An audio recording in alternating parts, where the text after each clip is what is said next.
What's up, everyone? You are watching the Fables of Gahlia on the Swole Initiative Network, the correct way to start your weekend off. Well, those of you that aren't in San Diego, I guess, right now. So, assuming you're not, thank you for being here instead. We got some shit going down today, so I'm going to roll pretty quick through this. He says, let's give some shout outs to some amazing brand partners of ours, starting with Stacks. Awesome. Swole only roll with Norse Foundry's amazing gemstone and metal dice. Also, all our featured music comes from the free library available on Apple Music and Spotify by the one and only Norse Foundry. Use this code SWOLE, SWOLE, to save 10% at norsefoundry.com. Indeed. And moving on to Brent. And I want to remind you all, in case you may have forgotten, that music was also co-produced or arranged by our awesome DM.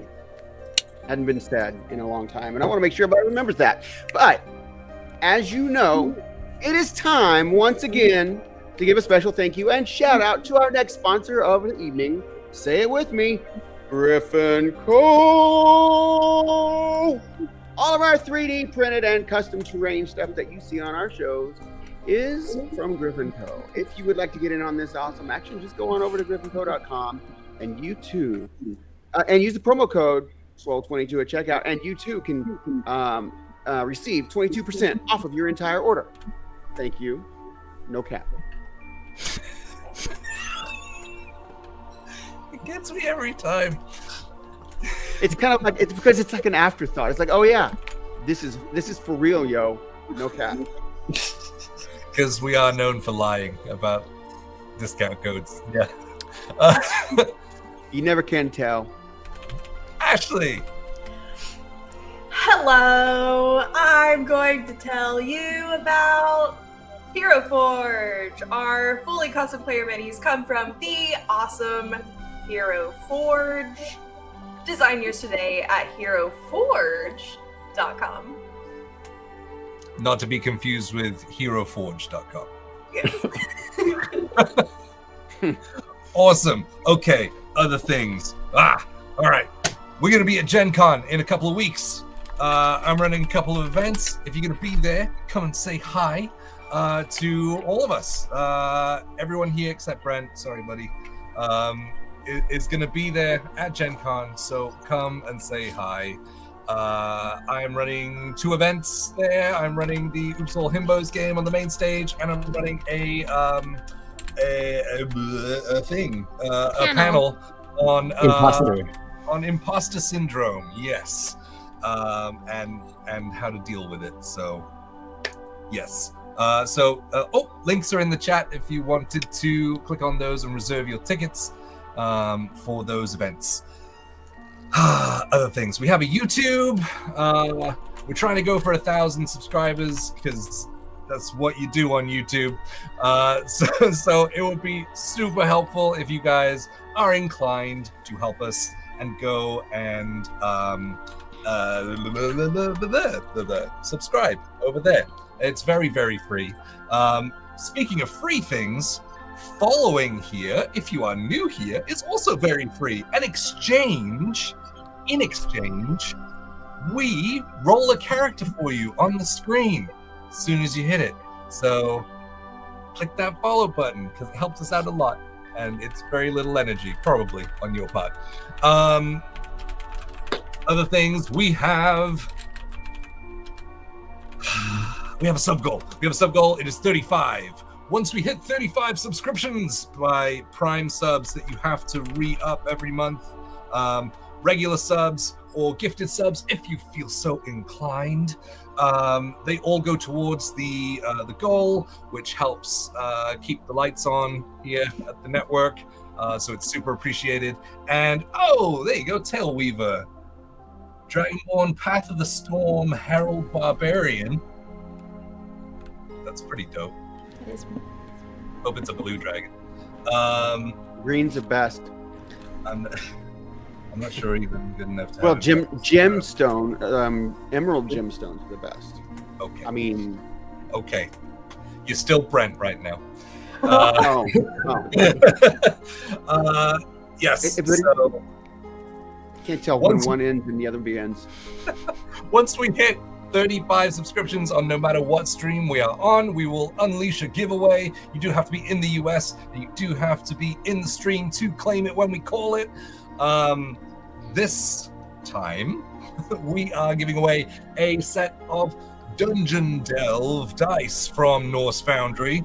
I keep forgetting to have a set on hand, but they're very, very pretty if you wanted to Google them in a separate tab so that you don't lose us. But they're beautiful metal dice. They're one of the premium sets from Norse Foundry in the metal side. So I think they're around $50 to $60 a set. Like they're very nice. And they got pretty flat pointed D4s as well, with the numbers printed on them, which makes them really cool and less deadly to step on. So that. Oh, who's this? Do Crimbo? Doc Rimbo? Crimbo. Oh, I missed what it was. Way of the Form, a tiefling. A winged tiefling. I know one Doc of those. Rimbo. There we go. Doc Rimbo. Not Do Crimbo. Crimbo back home means Christmas. So. It was a winged tiefling. What? A winged tiefling? What was it? I didn't see that part. Oh. Elements monk? Yeah, a way of the way. Oh, yeah. way of the 4 elements? Yeah. Nice. That's really close. Almost stacked. Somebody's something to tell us. Yes, I've been affiliated with Christmas by most of the UK friends. Yeah, see? Exactly. I didn't make it up. But yes, so that's the giveaway right now. Flex points. Players already have them. Just bear that in mind. I'm going to shout that out ahead of when I explain what they are, because you guys are really, really fast on throwing those out. So, Betty, who has flexes right now? I knew you were going to ask me that. Is it Adeline? I can tell you. I've got it written down. It's Kaya Rose, and Adeline. There you go. That sounds. It is. Yes, I pulled it up. Adeline have flex points, so be wary when you go to spend your channel points, because that's what goes towards them. You can spend your channel points, which you get for free just for being here, which is awesome. You're welcome. You can hit the flexing arm in the bottom left-hand corner of the chat, and you can select one of our players. You can spend 1,000 points per player per stream. Yeah, in one. Yeah. 1,000 points per player per stream. And when 10 of you gang up on one character, they will obtain a flex point, signified by a golden flexing arm in their player box, which means that they do get a side door to the Rule of Cool, which has made some pretty friggin' awesome narrative moments, and has saved the characters from death on more than one occasion. So decide in the chat who you want to spend those points on and send them on over. But Kaya, Rose, and Adeline already have one. You can spend points on them, but it won't go anywhere. Just saying. I think that's it. I did it in a really ass about face way, but I think that's it. Yeah. Yeah, why not? Yeah. And listen, I just want to push one more time the YouTube channel. It's free. All you gotta do is subscribe. It's totally free. We really need that, you guys. Please, thank you. No cap. So with that, I guess there's nothing else to do except roll the trailer for the next episode of the Fables of Gahlia. Oh no.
and welcome back. So, last we left off, you guys had holed up in the Athenaeum of Heliacal, barricading yourselves in overnight, securing the teleportation circle, and waiting on hopefully what would be your backup from Horbolda, the Dwarven city, to help you take back the city of Heliacal from the sitting gnolls that have invaded. After a little while, around 100 soldiers poured in through the teleportation circle and sat around while they were all rallied up to go and sent out into the streets. Revolution began. The resistance rose up, led by Alar, of all people, standing up and taking their place as the de facto leader. Running on, you guys managed to beat your way through several undead and gnolls.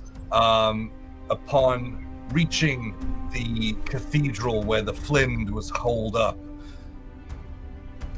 you began to fight with skeletons and gnolls outside.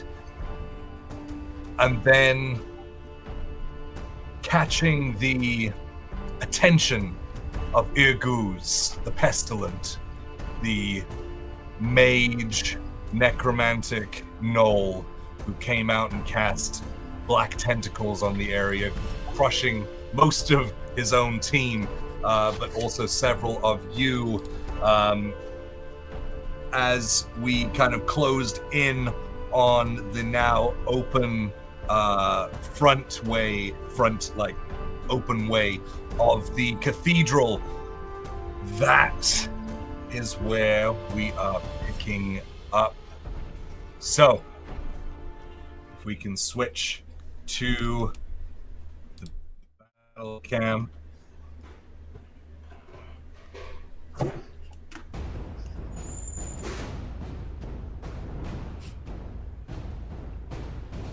And so,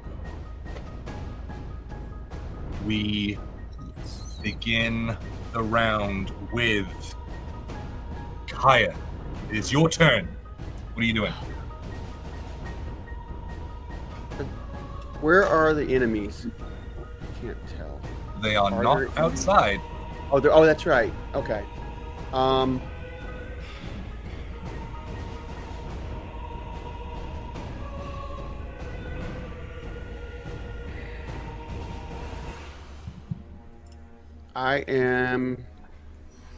gonna go to the door.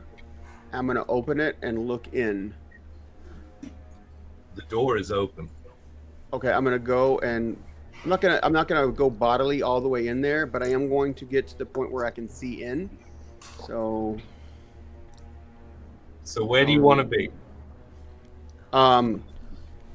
Let's just say I want to be in, like, I don't want to go into the breezeway there. I want to stand out in front, like here, closer to the breezeway, but I don't want to be all the way in. I basically want to get to the point where I can just see in there, and if I give me the straight answer, how far out do you want to be? 5 feet from the breezeway. Does that make sense?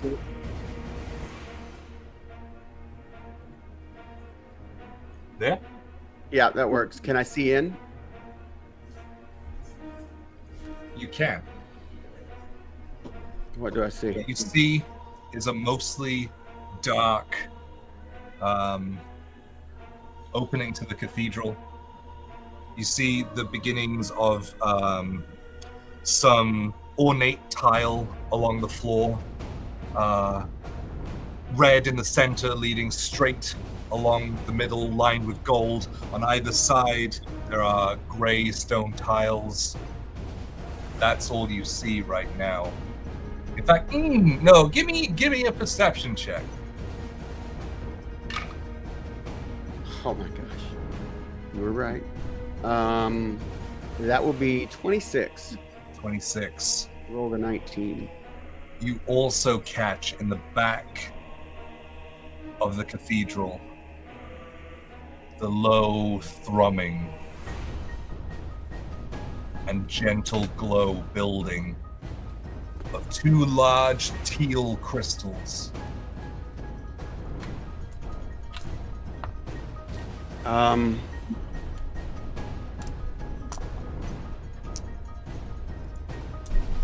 Well, folks, I think it's time to commit, and I'm going to move in and start moving towards those crystals. Okay. 1 second. Wish me luck, brothers and sisters.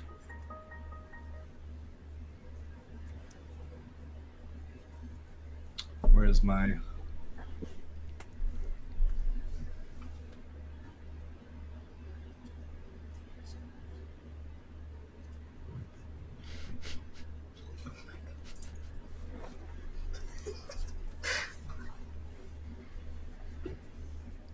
Cool. I need everyone except Adeline to give me a dexterity saving throw. Damn it.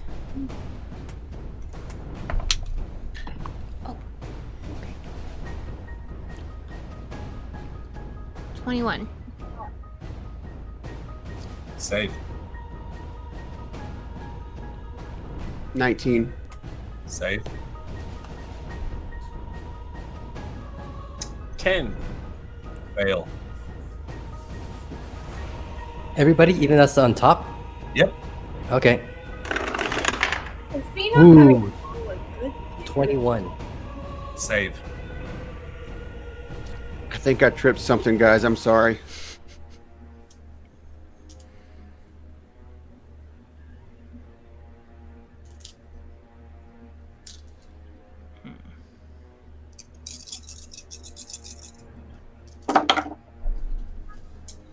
Those who save take half.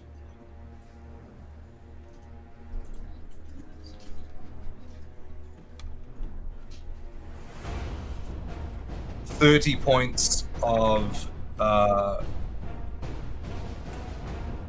thunder damage Is that half? is the max, is the top. Half if you saved, so 15 if you saved. As Kaya walks up upon the opening of the cathedral, and yeah, everyone except Lost and Rhapsody would see above the doorway this glowing sigil that isn't actually attached to the wall. It's slightly off, of a 3-headed flail as it lights up, and then the thunder wave just bursts through. Most of you being able to kind of hold on. Rhapsody, I need you to make... Oh, no. You got wings. Okay, I'll leave it. I was going to make you save from falling off, but you have wings, so it's fine. You would be able to stop yourself. Erupting. So yes, Rose, you recognize what this is. The glyph of warding. Great. So as that hits, do you continue to go in? I'm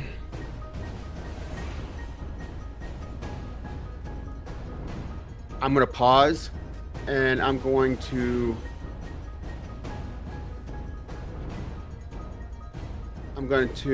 bonus action second wind.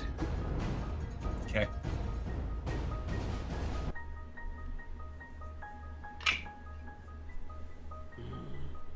All right, so I get 11 hit points back. And yes, I am going to continue going in. Okay. As you enter, again, this is dark. You walk in, your feet touch the cold stone. You can hear shifting and moving in the distance. There's crates kind of lining the entrance.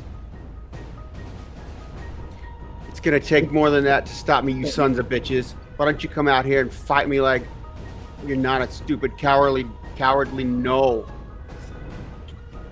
And with that, torches that line the wall light up one by one towards the back of this room. And you see before you the... Shall I open it up? Shall I open it up? Yes. I've been thinking of this moment all week.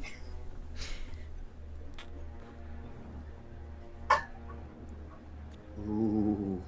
Ooh.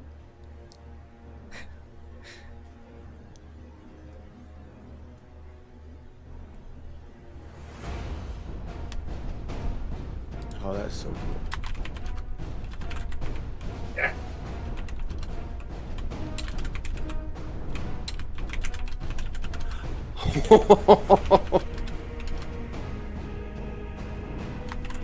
That's not how I thought that would. Oh. I've seen that before.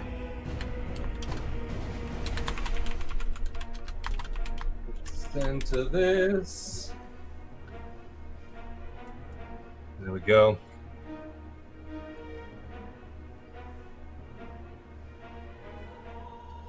So you walk in. I'm gonna stop there and I'm gonna take the dodge action. Okay. I'm gonna get in a ready stance, ready to react to what might come my way while I'm waiting for my fellow warriors and family members to join me.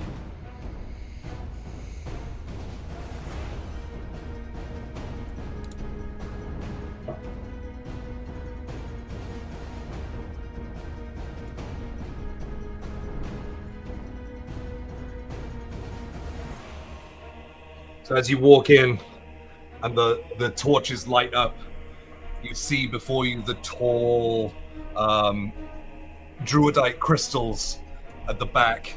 You see, or hear rather, on either side, two skeletons lay in wait, and two gnolls step out of the what was the shadows as the torches now alight them.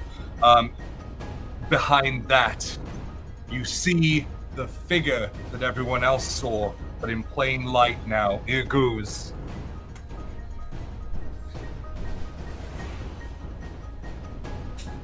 Hey guys, there's some skeletons and there's some gnolls in here, and a big giant crystals, like with the we've seen them before. They make things bad. Not only do you see Irguz, but a much larger figure God bless. steps out from the back. Adorned not in armor, but holding what seems to be a cobbled together and strung axe of some kind. But it's made of a clump of skulls at the head, with what seems to be an horn from a large beast splintering through the middle. He has a red mane of hair that goes down his back, adorned in spikes across him, stands out, walks, and laughs.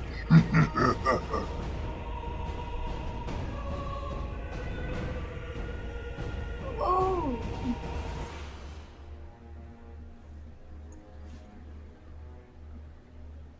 And finally, at the back, the clinking of plate mail. Oh, fuck. And the sounds of 3 skulls dragging across the floor. As you look up to a purple-maned gnoll, dressed in blood-spattered full plate.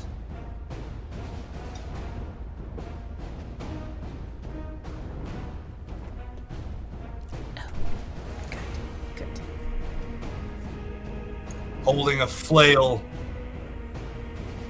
ending in 3 skulls that are pierced with metal spikes from the inside. And he stands there holding the flail at his side, extremely calm. You take the dodge action. Rhapsody, it is your turn.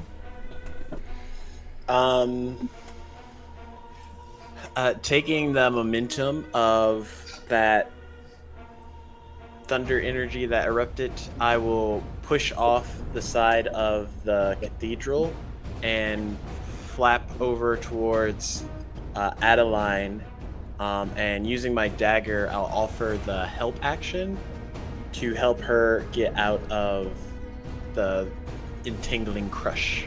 Yeah, I'll do that. You're not on the ground. You're able to sort of extend your hand and grab onto her to help her break from the spell, which requires, what is it? Is it a strength save to get out? Strength or dex. Strength or dex. Okay. Yeah, so that's fine.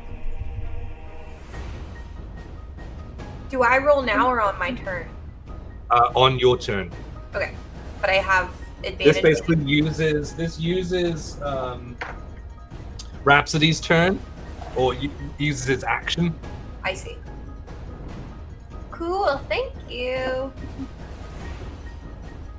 Okay. Bonus action, anything you want to do? Bonus action, I will... I have so many things now. Oh gosh.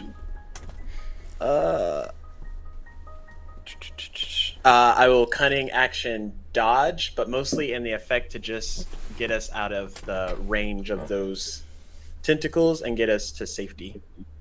So I'll move if she frees herself. Okay. Okay, cool. Alrighty. Ooh, okay. It is Grot's turn.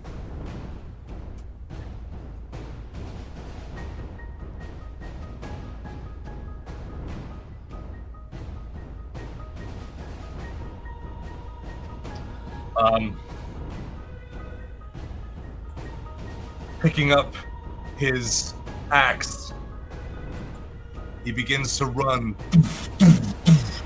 towards you as you see foam start to drip from his jaws.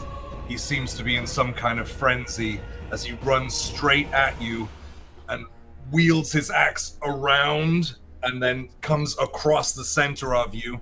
I need you to make a... Oh, no, I need to... Sorry. Getting ahead of myself. And you took dodge, right? Lowest one was a 26. Well, that definitely hits. Oh, that's a natural 20 and a... But the lower die, because he's still rolling dodging. at disadvantage? Okay. Yeah. The lower die is 19. Yeah, that meets it, yeah. I rolled another natural 20. the lower one is an 18. That misses. Okay, so 2 hits. I need you to make a strength saving throw. Okay. 14 is what you have to beat. Well, I'm glad I'm proficient. Oh, natural 20. Oh, nice. I wish I would have saved that for a hit, though. So you watch as he spins it around to the back edge. As he hits you, you feel the weight of this cobbled together axe strike you in the stomach, but you kind of hold your ground as he brings it back and slams it straight down on top of you. So that is...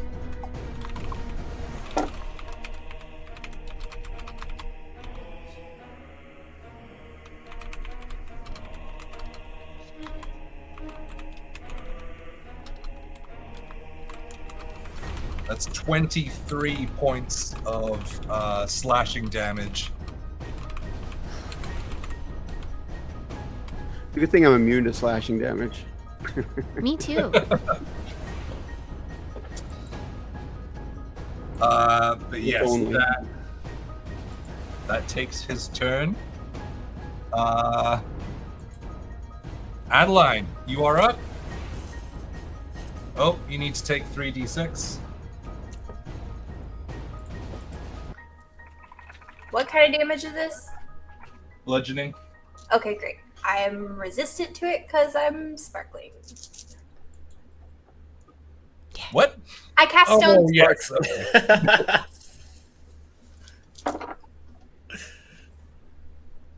15. So half of that, 7. Cool. Okay. And then now is I roll with advantage to get out of this? Yes. Strength or dex, your choice. Oh. You have to beat 16. Okay.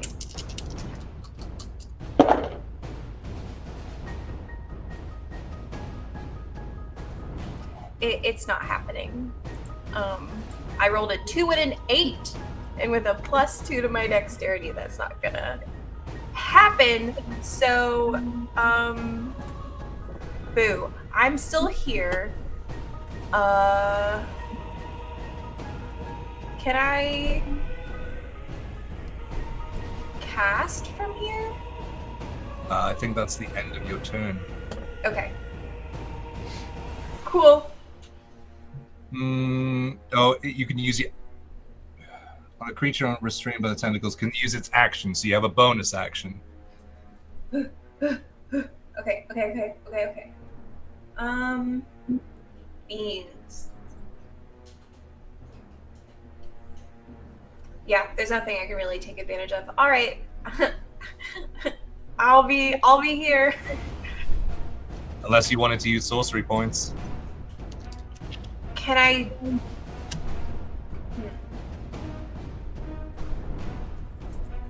You I took think I Quicken, can- right? Huh? You took Quicken, right? I untook Quicken. That was the Oh. one. Oh no! I know. So now I can't do anything with my sorcery points in this particular and specific situation. So that is. Okay. Isn't that the way? Moving on. Lost. Ain't that You just are the way? you are up. You are currently on the top of that dome at the front outside of the cathedral. What would you like to do? You're muted. Still muted. Paul, you're still muted. So I'm at the top of the dome. It looked like there were glass panels and panes. There are glass, but it is lined with metal. Like a Kind of stained glass? reminds you.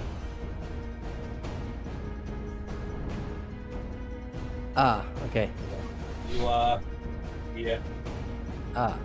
So can I see inside? Yeah, if you want to turn around and look in. I turn around and look in.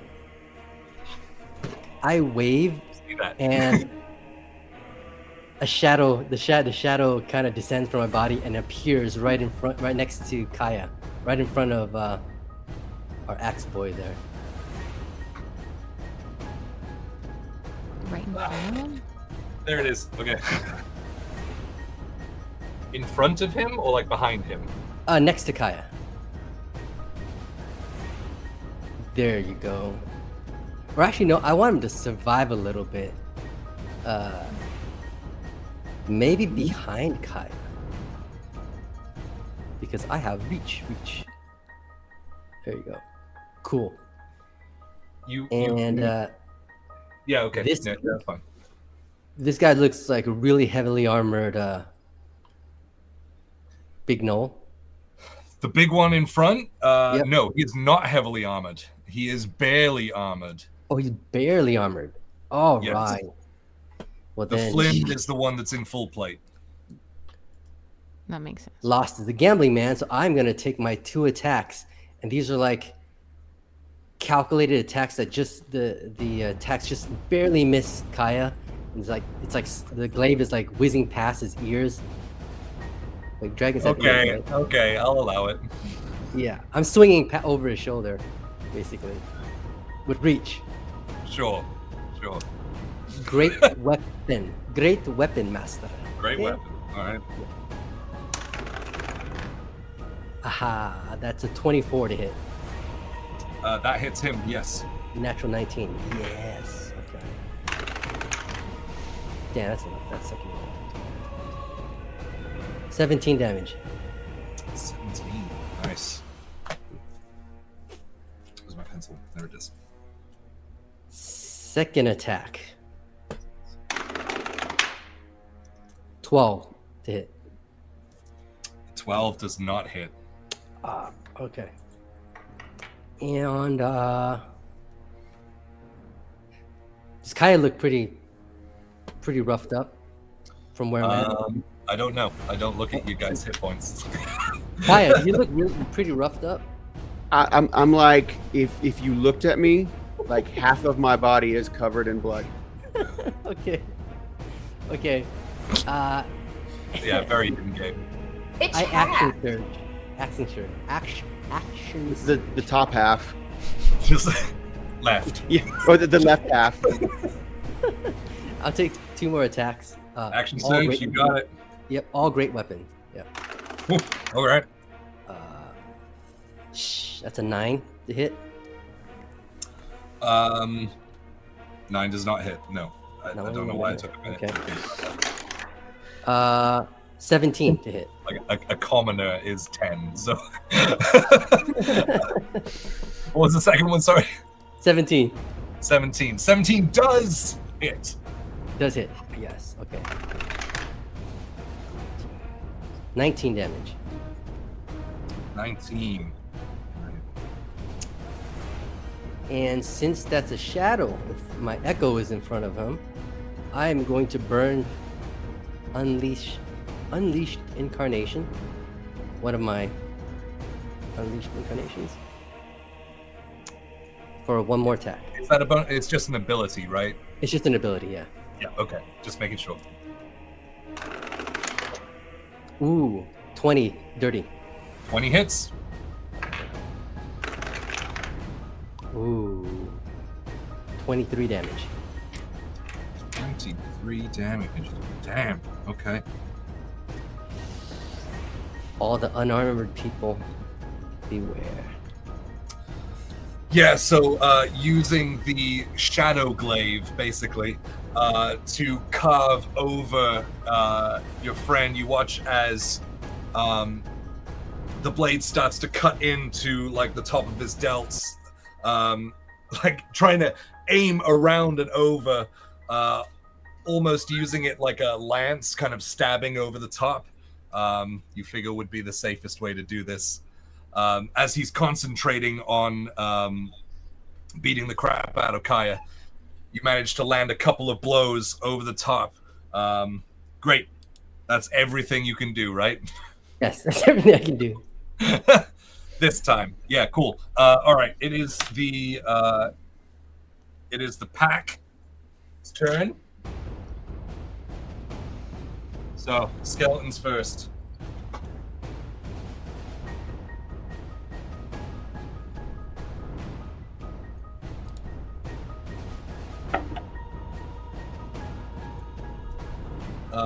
That is a 15 to hit from him.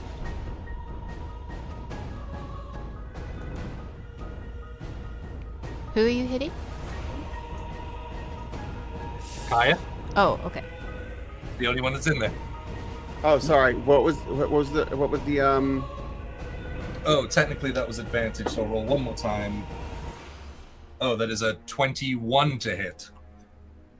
-3? Yeah, that hits. Yeah, Jay, I'm gonna take my reaction. so many actions. I'm gonna take my reaction when one of the skeleton moves up. Yep. To take an opportunity attack with Polearm Master. Because he moved into your space. Yep. Yep, sweet. Go for it. Okay, Hold on. I will roll damage for that guy before I forget. Rolled a 1. Yes, that's 3 points. of slashing damage as he takes a swipe with his sword, catches you off guard as you're kind of blocking your focus on Grot, who is right in front of you. Okay, and then yeah, I'm gonna take the big swing. 14 to hit. The skeleton? Yep. Yeah, because he's the one that moved. Yes, sorry. Yes, that hits. All right, cool. That's 12. 17 damage. Whoa! Yep. Yep. So you see this as the skeleton comes in and slashes, the shadow glaive like comes in and cracks in. It's like folding in half and barely staying together by the spinal column as it's kind of like wobbling around now on this like barely held together spine. That was an awesome hit. All you see is Lost up on the balcony area above the door, just frantically wiping the breath off the windshield. He's just that's all he's doing for the fight. He's just trying to look through. It's like hit. Awesome. Wax on, wax off. All right, sweet. That's that one. The second skeleton. Top one is a 12 to hit, so I'm assuming that does not.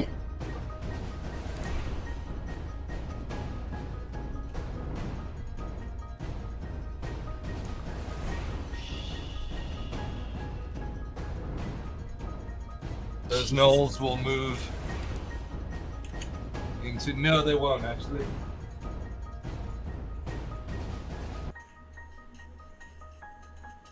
They're going to stay back there. One is going to draw its bow and take a shot. That's 14, so that doesn't do it. Using that dodge action, you're able to knock away this arrow as it slides in across the battlefield in here.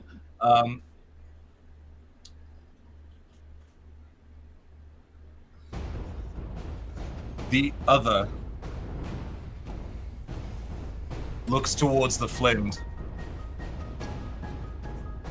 as his head is still bowed, completely relaxed. He looks up to catch the gnoll's eyes, and in very clear tone, calm, he says, "Fetch them."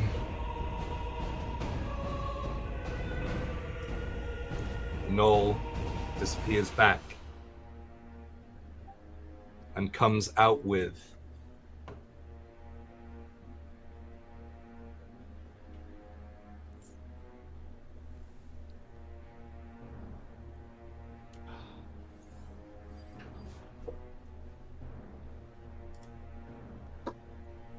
two Right.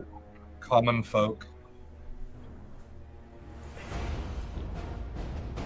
both female presenting, one older, one younger.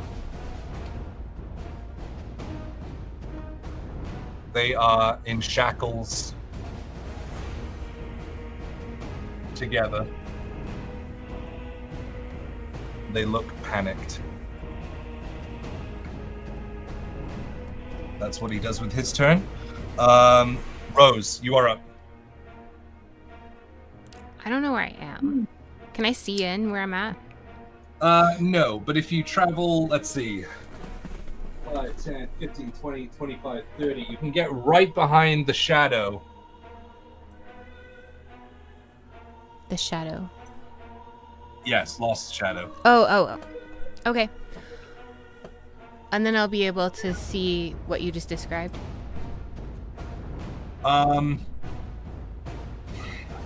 Give me a perception check as you come up. I am happy to. That is a 25. 25? No, 26. Yeah. Math. 26?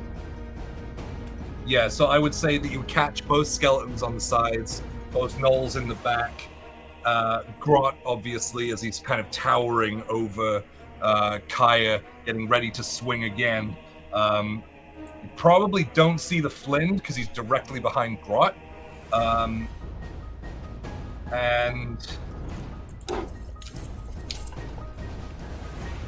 yeah, you can probably catch like part of Irgu's in the back corner. Yeah, that's about what you see. So I don't see the Flind. Okay. No, he's like covering the doorway. And the person or the gnoll that just brought those two innocent people out, that's just a gnoll. Not like not the big guy, right? It's a regular gnoll. Regular gnoll. I didn't say it on purpose. I know. Okay. I know. I just got in there before anyone else did. Okay. I am going to...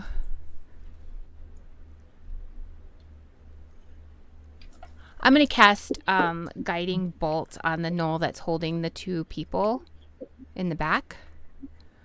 And I'll roll for that. And that's going to be a 23 to hit. 23 to hit. That definitely hits. Okay. That is 4... Wait, is this a line spell? It is, isn't it? Like it's got to go in a direction, right? It starts from you.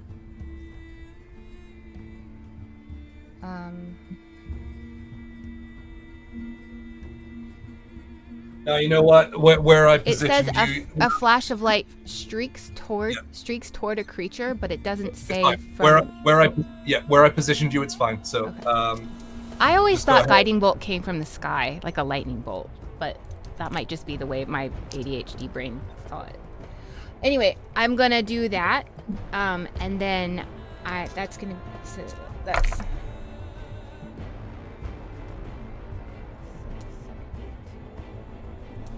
And I'm gonna add Blessed Strike to that. Oh. So that's gonna be 18 points of radiant damage, and now he's like glowing, and anybody who hits him will have advantage. Yes, reaching out, this golden blinding light bolt arcs from your hand, missing everyone. Going in between the two women that are held, and hits the gnoll square in the chest as he pulls back, and now this sort of golden dust settles around him, glinting and illuminating him to everyone else. I will use my bonus action to move my spiritual weapon as close as possible. It's 20 feet. How does it move? Does it appear? Like what? No, I feel like it's just a hand that moves across the ground. Yeah. It's 20 feet, right? You can move it.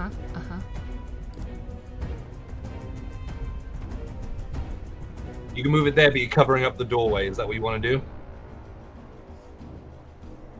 Yeah. Okay.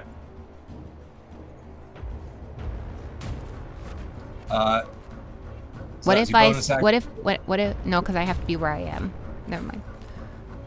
I was gonna say I could step to the side, but you've already taken all of my movement, right? Yes. Took everything to get there. Okay. Cool. All right. Leaving there, we have Irguz.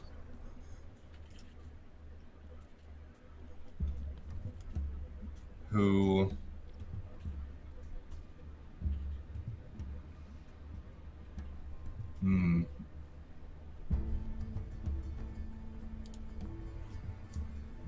okay.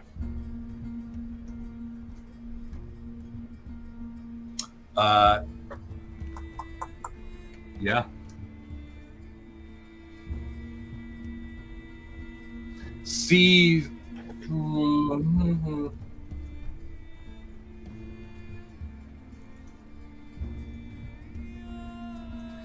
He steps out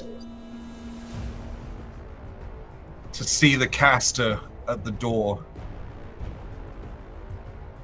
Seeing all of the chaos and bodies around him, trying to keep eyes locked on Rose. He stamps his staff into the ground and twists it twice as you watch the gnarled branch, these almost like fireworks send out of the top and automatically hit Rose.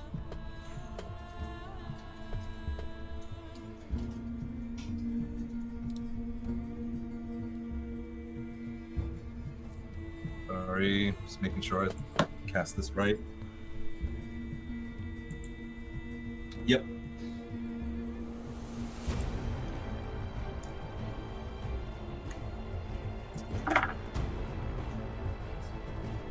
I rolled 3 4s. It's 12, 13, 14, 15 points of force damage as these fireworks hit you. They sort of spiral out off of the branch, circling around, almost like Gundam style, like around the other people in the doorway, hitting you one after the other. He smiles and steps back into the shadow.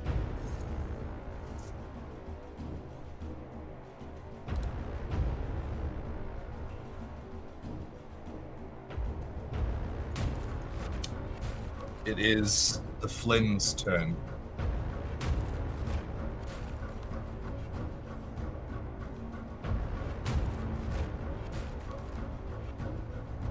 And he just decides to take a little nap.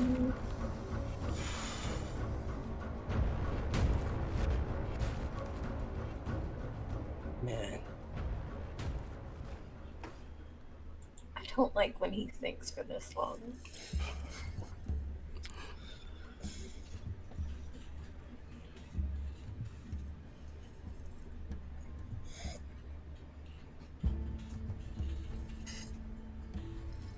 He walks over calmly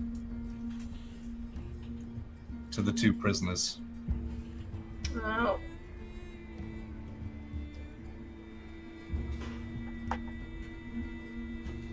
Seeing No, the you knoll come after me. damaged behind it, he almost ignores the knoll. No. Reaches in to his arrows and pulls one, snaps it, holds it in his hand, and says,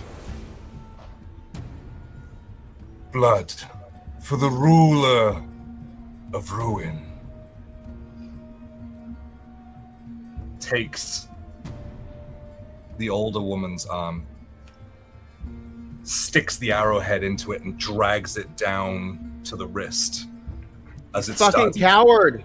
profusely, it hits the stone and is drawn as soon as it hits the ground, not leaving a stain on the floor, is drawn towards the crystals. Oh As they- no. You watch as this light, this blinding white light, arcs from each tip to the middle, starting a small ball of energy that starts to grow and grow, opening up, tearing, lost as you are watching in through the window. This takes you back. You know what this tear is. Oh no, a portal. Whoa, that's so cute! The way it slides in there, that's so cute! It's scary.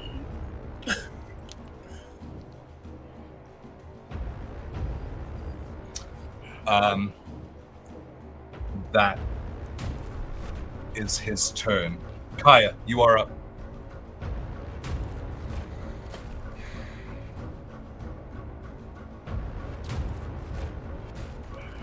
I'm gonna turn to the right and hit the skeleton to my right with a fire fist. I will say the one on the left is the damaged one. Oh, okay. I thought that was the one on the right. Okay, then it will be the one on the left then, and that is a 16 to hit. Excuse me, 17 to hit. 16 hits. 16 hits. Okay, and then that's gonna be. That'll be 10 points of fire damage. Yeah, as you concentrate your like fire energy into your fist, almost like an explosive palm, you crack right in that weak spot and just scatters bones everywhere. And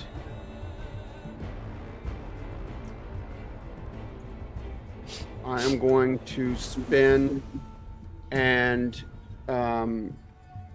backhand the skeleton to the right now. Like it'll be just like one motion. It'll be a right to the one on the left, and then I'm going to follow through, spinning around counterclockwise, come around with a back fist. Spinning back fist. Let's go. And that will be 9 plus 8, 17. 17 to hit? Mm-hmm. Yes, that hits. And that will be 11 points of damage. And it's going to be fire again. Yeah, spinning around. The back of your hand hits the rib cage, and instantly half of it just cracks and crumbles inward. And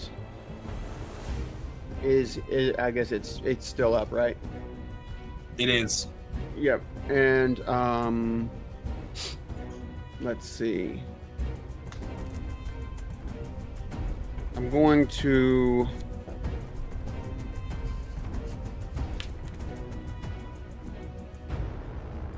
attack the thing in front of me. Grot? You know what? Warmaster Grot? Yeah, hold on. I mean, did she hit the thing that was holding the hostages with the guiding bolt, right? Yes. Yes. All right. I am going to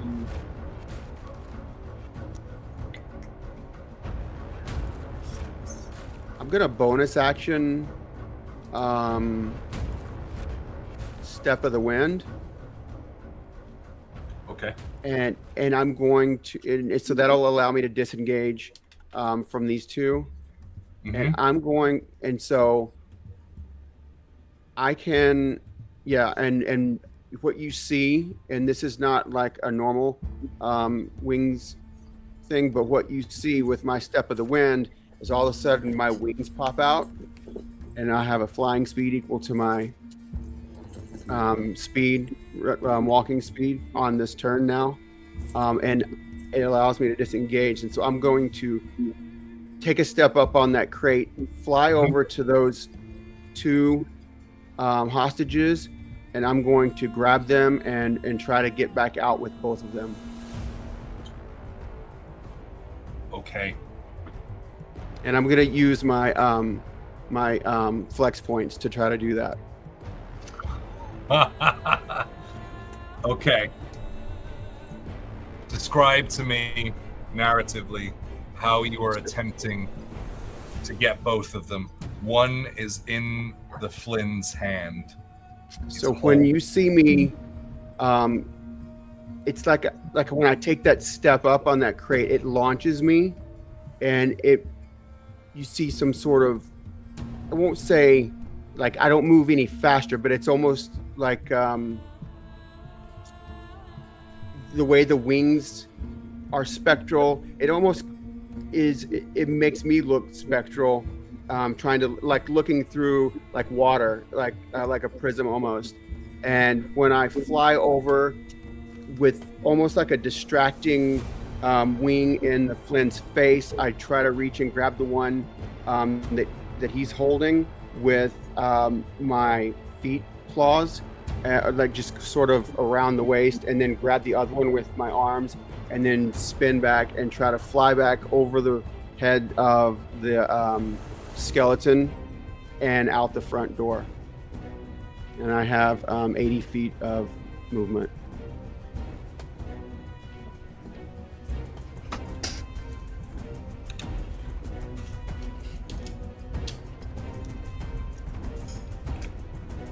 Give me an athletics check. Okay. Come on.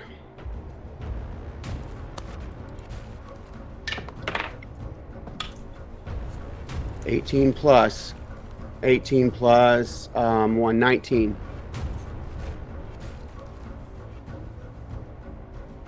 As the Flind turns to watch his work take place, you swoop in, you take advantage of his slightly distracted self. You manage to pull both of them away.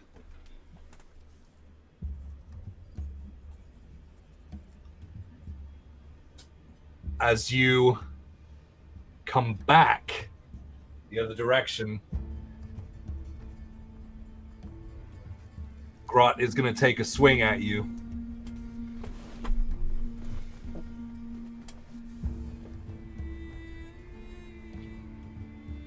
When he does that, you're going to see me roll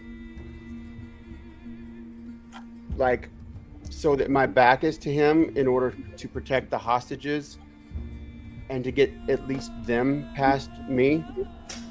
And so that if he does hit me when I let go, they will be thrown towards the front door. He only makes a 14. Yes. Misses. You feel that the wind from that axe head narrowly miss your face as you dart and pull yourself in, pull your wings in to duck in between the smallest gap over the shadow, over the hand, over Rose's head. You manage to pull out both prisoners to the outside. Oh my God. Where do you drop them? How far out? I will drop them out the front door, and I will just say, run, get away from here. Get someplace safe and stay there. And I turn and I just lean against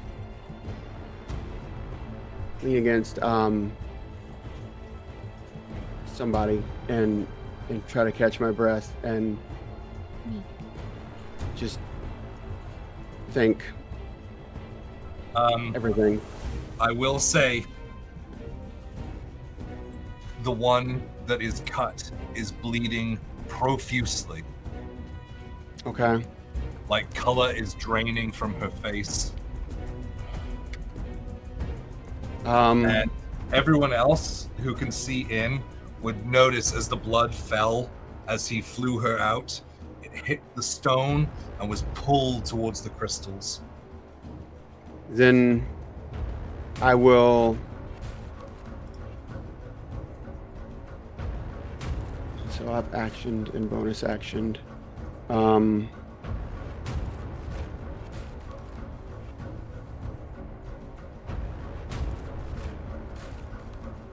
I'm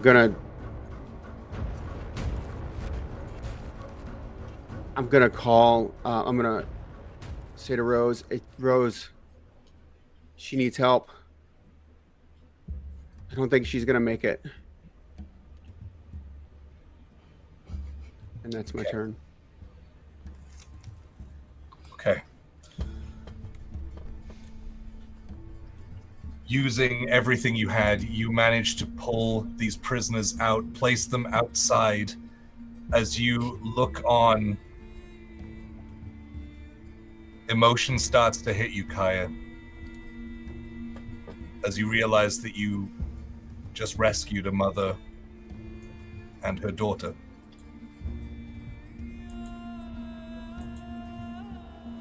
And As you turn to face the threat again. Rhapsody, you're up.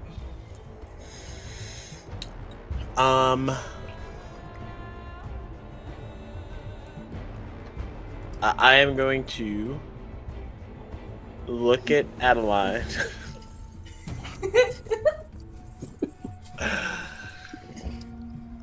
Just hold on real tight. And taking my blade, I'll strike down at the tentacles, but I'm using my action to pull her free and get us out of there. Okay. Please. I will allow a... Can I give him a help action to help pull me? Yeah, but this is going to be strength to do this. For who? Either one That's of you. bad for both of us. You guys are both noodle arms. Think about it. You guys are literally pulling her Yeah. out. This is strength. So, Makes sense. let's do athletics because it's not a save. It's athletics. If we're gonna do this, it's gonna be Rhapsody doing an athletics check with advantage. You have to beat a 16 because that's the spell. Well, I have to roll at least an 18. God. What? You're a I have a -2 to athletics. Strength. Oh my god. Athletics is strength based. A strong boy.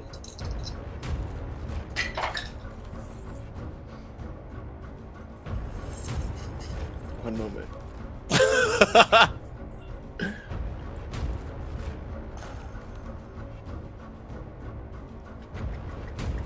Rhapsody, you just received a flex point.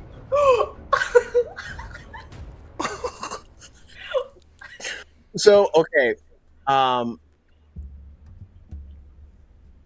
If you want to use this, I will reduce the DC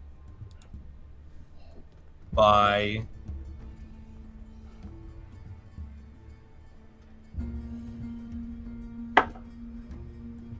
3.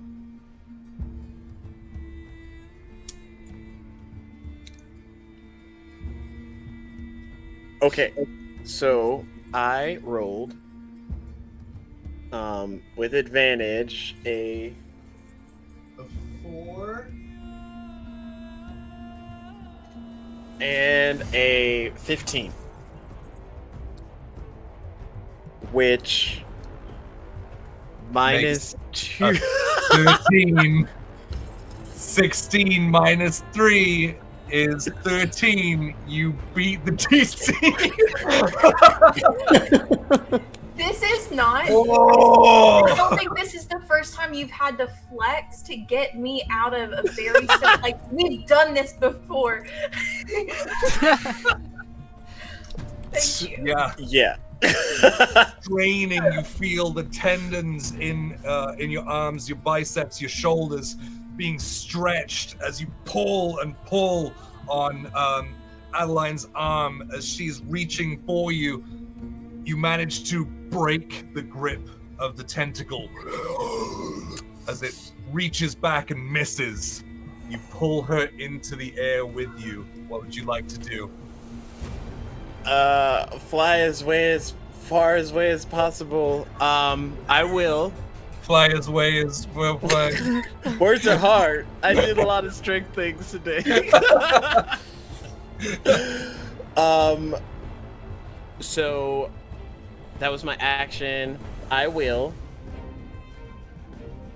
bonus action, cunning action, and just kind of like dip and dodge Adeline and I through the tentacle weave to move us kind of like directly behind Rose. Okay. And like land us there.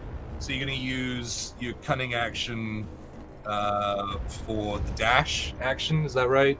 Yeah, because that'll get me back to 50 if I'm carrying somebody. Yep.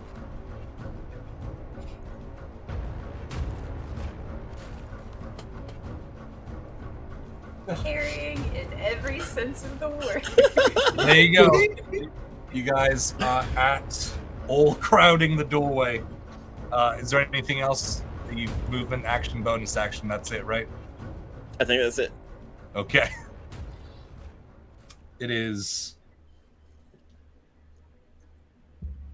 War Master Grott's turn,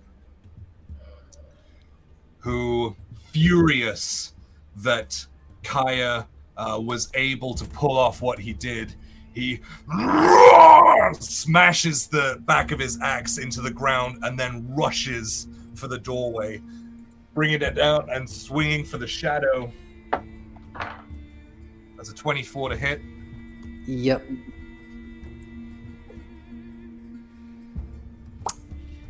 Hi.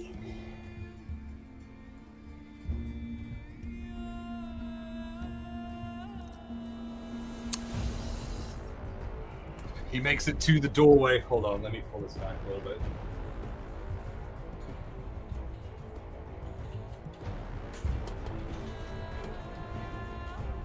There you go. Makes it to the doorway and swings on Rose. That's a 26 to hit.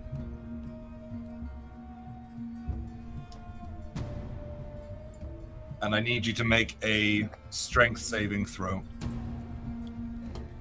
Okay. I failed. Is it 2? 2? Mm-hmm. I rolled a 1 on the damage die.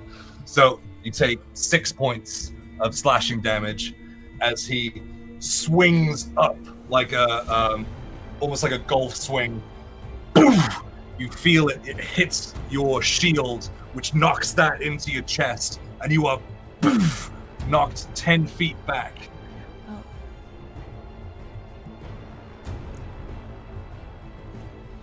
As you all now watch this towering knoll foaming from the mouth, bloodshot in the eye. He runs to Kaya. It's gotta be.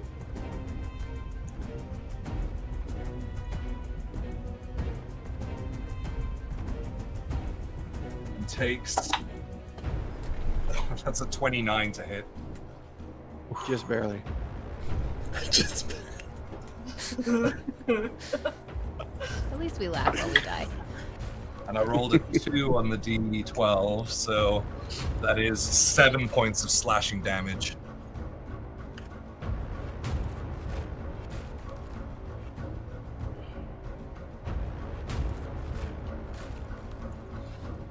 As he spots you, and just everything else you see just fades out of his vision. The fury of you taking the offerings to Yinogu. He rushes over as it pierces in through your shoulder. He yanks it back out and gets ready to swing again. But it is Rhapsody's turn. I'm sorry. No, where am I? Adeline, it is your turn. All right. I'm free. Okay. So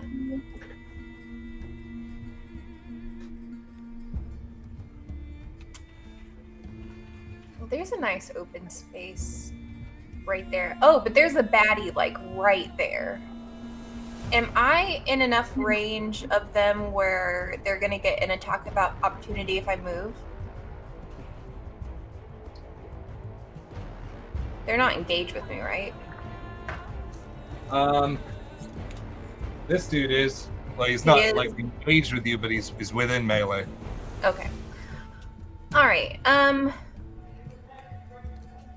I think there's all this commotion going on kind of directly around Adeline, but she is kind of like staring focused at like the center of this room in front of her, kind of at this area in front of the portal, and just kind of like her eyes glaze over, and you see like the shimmer from her drop as stone skin drops, and she's gonna cast another spell, and all of a sudden, like from a dark pit that forms in the cathedral, monstrous arms kind of claw their way up, and I'm gonna cast Summon Aberration and bring in a Slod into play. Okay, let me see what I've got. Okay.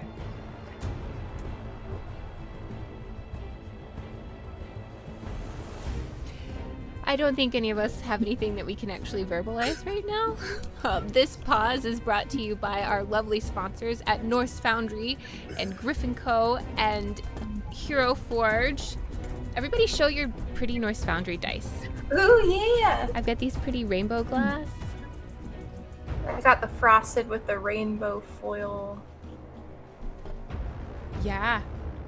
Yeah. The closest thing I have is a turtle, so. Nice! Is it large size or is it? Medium? Yeah, it's It is large size.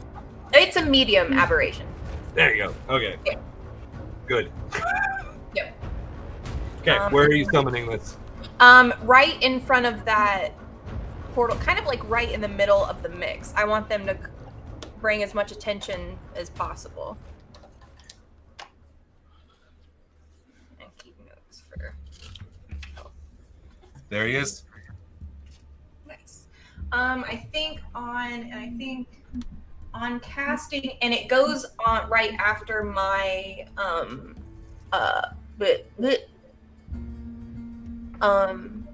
the thing that we're in. Initiative? Yes, it goes Okay. right after. The cathedral? It goes right after the cathedral. Yeah. Yeah. Okay, cool. But I think that's it for my turn, and I'm just gonna kind of, if I can stay within that range and just kind of do my way either behind Rose or Rhapsody, just to kind of like hide behind them a little bit. Okay. Yeah, you can't really move without triggering an opportunity attack. Great. Then I'll stay right there. Oh no. Got it. Cool. Lost. No. You are up. Did you have something else? I changed my. I do want to move. Okay.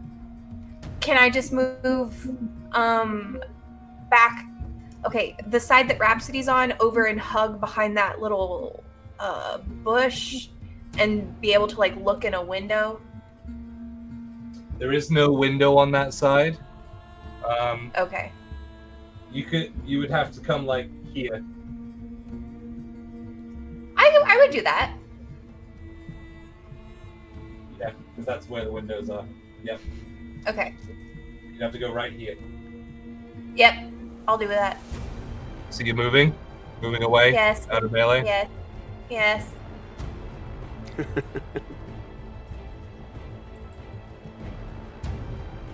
25 will get you there. You want to Perfect. move 30 and have a more central view. Yes. Yes. Let's go ahead. Use up the whole thing. As you turn to run, Warmaster Grot is completely engaged with Kaya. Oh. Okay. He does not swing. Sick. Cool. All right. Oh, well, straight after you, Slot. initiative would now be the slot. Yep. So I am gonna take 2 claw attacks against 'Cause that's what you needed. More action economy. yeah. Let's do it against the Flind.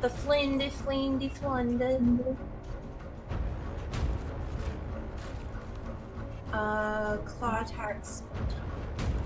Okay. 2 attacks. 19 and 21. The 21 hits. Okay. And that is 1d10. That's an 8. As the slod waddles over, taking wild slashes. One glints off the armor, the other one catches him on the forearm as he... 16 points of damage. And is the target a creature? Yes. Then they cannot regain hit points until the start of the slod's next turn. Got it. Yep. Okay. That's it. Cool. Sweet. Lost. You are up. All right, I am directly above the knoll below me, right? Mm-hmm. Oh, so like one of those band leaders with a baton. I'm gonna start spinning my my glaive to try to hack the dude's head off. So I'll take my 2 great weapon attacks. You got 10-foot range? Yep.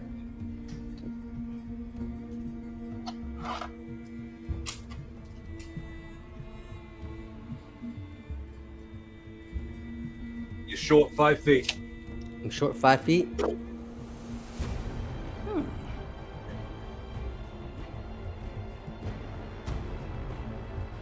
Hook your toes and Okay. hang upside down. No problem. 5 feet. Yeah, I'm gonna leap into that space next to Rose.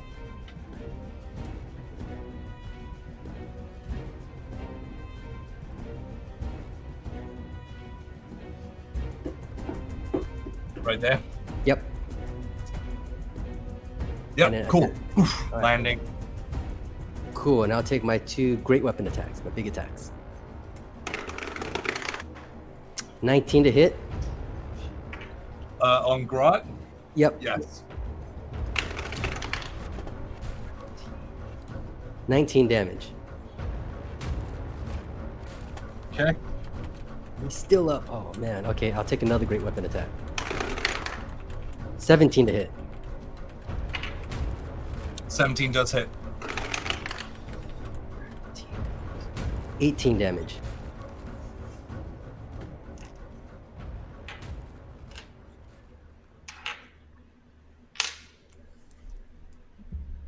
Cool. Man, this guy's beefy. Yep. So, as you leap down, landing, taking the glaive, as it sails through the air, making that familiar hum, it catches him like in a giant X across his chest as he starts looking around again, kind of broken his concentration with Kaya. Well, Sweet. Yep. He's still alive though, right? Oh yeah. All right, bonus action. The back end of the glaive. Pull on master. Okay. Okay, still great weapon attack. Ah, no, a 5. All right. Woof. Doesn't do it. Yep. No. As you kind of spin the back of the glaive and go for another strike, he reaches out, grabs it, throws it back at you. Cool. That's everything. It is. It's the pack's turn.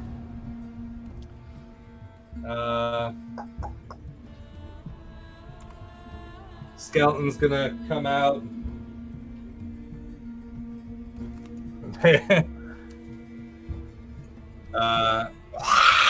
Takes a sword swing at the spiritual weapon. That is a 12. Can you hit a spiritual?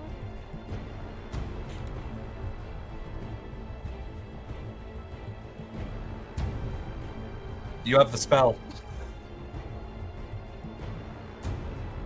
It doesn't say anything about taking damage.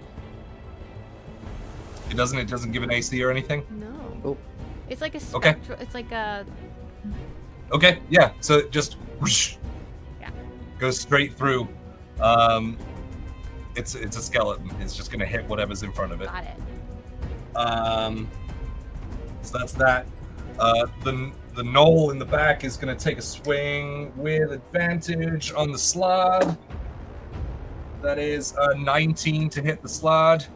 That hits. It's gonna be 9 points of piercing damage. Okay. Cool. That's the pack. Rose, you are up. I'm going to bonus action mass healing word. Everyone is within 6 feet of me, and you all get 9 points of healing back. Ooh. Is that everybody? Yes, baby. Yeah, you're all within 60 And feet. that includes the woman. Hey, excellent. Yeah. How about the slod? Thank you. I have to pick one or the other. Oh, okay. It's okay. The slot regenerates hit points each turn. Ooh, that's pretty sick. So How many hit points? 9. Oh, sorry. And then I'm gonna look up at the big guy in front of me and cast banishment. So can you please roll a charisma save? Yes. You can indeed. I Charisma. hope this works. I hate when high spells don't work.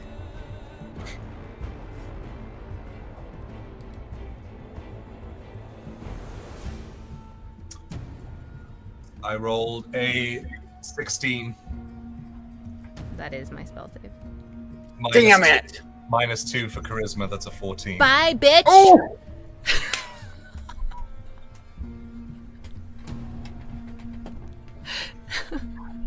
How does it look as you go to banish Warmaster Grot from this plane? I think before when I've used this, like, these threads of, like, black and gold come up from the ground and just, like, wrap around it and then drag him underneath. And he's gone. Just like that, these threads come up from the ground, wrapping their way around his arms and legs, restraining him, pulling him away as he's... And for a moment, you look at it and you think, oh shit, he's gonna break through, as he's moving the threads with his strength. But then, whack! His arms are pulled back as he's yanked through the ground and disappears. Nice.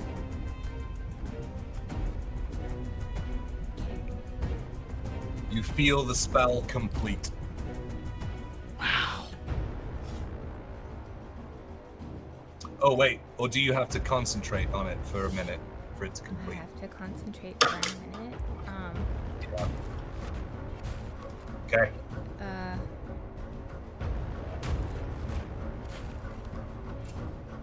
I'm gonna mark that you're concentrating. So that any damage that you take, you have to make concentration checks. Or he pops back up. Yep. Oh no. She's cast it. It's held. She has to complete the spell. Oh. You have to hold it for 10 rounds. Maybe you should Right? get behind one of us. Takes a minute, a full minute to complete. Rose has a timeout spell. Timeout. I'm a warcaster, so I have advantage on Oh, You do. okay. concentration. That's Cool. great. Kaya, you watch as Grot is ripped from this plane of existence in front of you. Is that your turn? I'm gonna move. Wait. You can't do banishment and mass healing word in the same turn. Okay, well, I'm gonna Oh, do you- banishment. Sorry, guys, take that 9 points back. Okay. Okay. I forgot about If you want to save the lady that's bleeding out, you can go to her, and I just need a 10 medicine check to stabilize her. that. I got it 17. Beautiful. Able Very nice. to use what gentle magic that you have to just kind of let her hold on. But she is stable for now. Do I have enough movement to go over where Adeline is?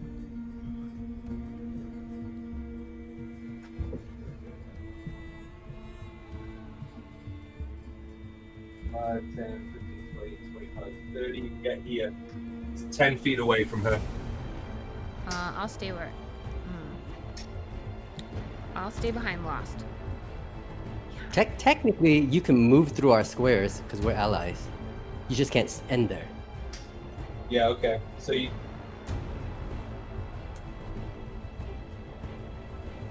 Yeah, so you can get right here. I can get next. You can get to her. right next to her if you want it. Yeah, that's what I want. So you can also see in through the window, but you don't have quite as central a view as Adeline. Okay. We're just concentrating in our little corner. Yes, that's what I'm doing. This is the Oh yeah, you're concentration concentrating corner. as well, right? Yeah, we're both Yes. That's important. Yeah. Cool. All right. Anything else on your turn? there. Oh no, I'm good.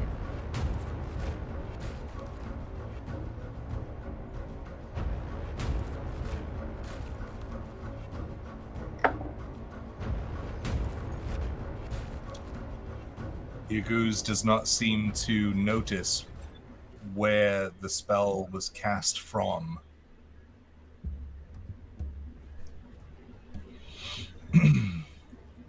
But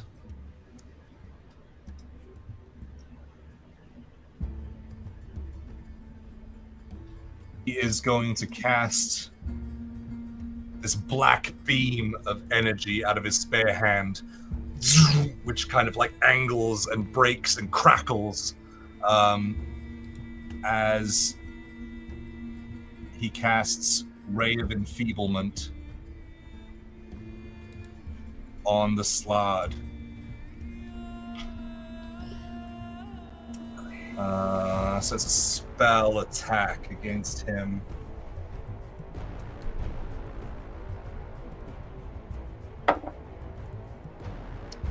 That is a 19. Against AC? Yep. Spell Yeah. attacks. Oh yeah, that hits. Okay.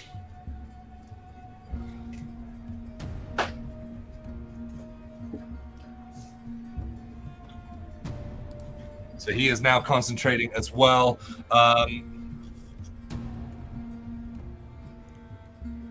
So you only deal half damage with your weapon attacks with the Slod. But you can make a con save at the end of its turn. Does it specifically say weapons? Everything. Would his claws count? Yes, they're weapons. Okay. Yep, that's what happens. What kind of save is it? Sorry. A Constitution save at the end of its turn. Okay. As that takes effect. No, doesn't have anything else. So he's just there holding on to that spell. And as we approach the Flind's turn, that's where we're going to take our 10-minute break. Oh boy. What a start. Yeah, I've been waiting for this for weeks. Awesome. We're going to be back in 10 minutes. Thank you for sticking around. Please do wait to see the conclusion of the assault on the cathedral. Thanks, guys. We'll be right back. And welcome back. So we are going to jump right into the next round, starting with the Flind. As he looks up at this aberration, this Slod, this creature that was summoned in front of him and dared to cut his skin. He looks up, looks down at his wound on his arm, says, "I bring destruction," and brings up his flail towards the slard. Okay. The Flail of Chaos is an 18 to hit. Yeah, that hits. It's just rude.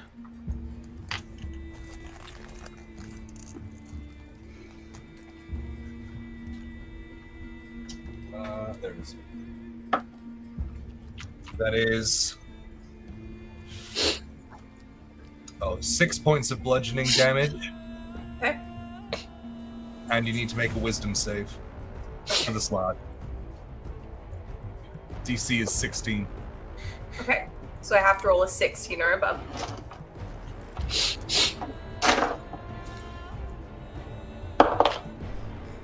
I rolled a 9. It needs to use its reaction to make a melee attack against a random creature other than the Flind within its reach. Right now. Yep. Awesome. So Awesome. it has Great. no enemy within reach unless it has a 10-foot reach. No, 5 foot. Okay. So oh no, I moved the Null. I'm sorry. I moved him to attack him in the previous round. So make an attack roll. Yep. Do I use both attacks? Because I attacked twice. I think just one attack. Just one? Okay. Yeah. Okay. 18 to hit. That hits. Okay. Oh, all my D10s are percentage, and I get so confused when I read them. Where are my normal ones? There it is. Okay. Listen, it's fine. I don't know why you guys are freaking out. That's a 10 plus 7, 17 damage. 17 hits. Roll damage. No. Oh, that was That was damage. Oh, did you roll to hit? Yeah. Yes. 18. Okay, sweet. 18 to hit, 17 for damage. Got it. Okay, that's why I was getting confused because they were really close to each other.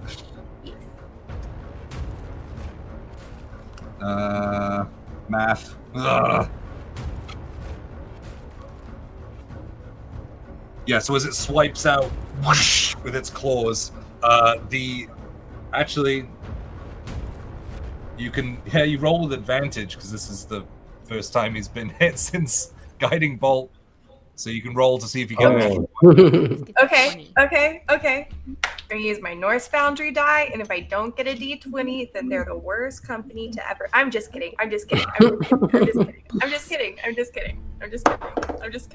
an 8. So. Okay. Yeah, so slashing at it, you can see like the wounds are just opening up around like the scorched area where the guiding bolt hit it previously. That's his first flail attack. Now makes a flail of pain attack. That's a natural 20. Oof. Oh, shit. Who is it attacking? The slot. Slot-a-line, please. Slot-a-line. Slot.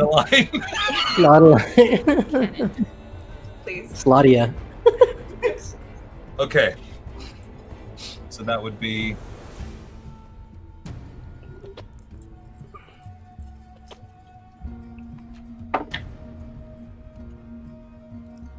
Have we started a new round? Yes. Okay. That is 22 points of bludgeoning damage and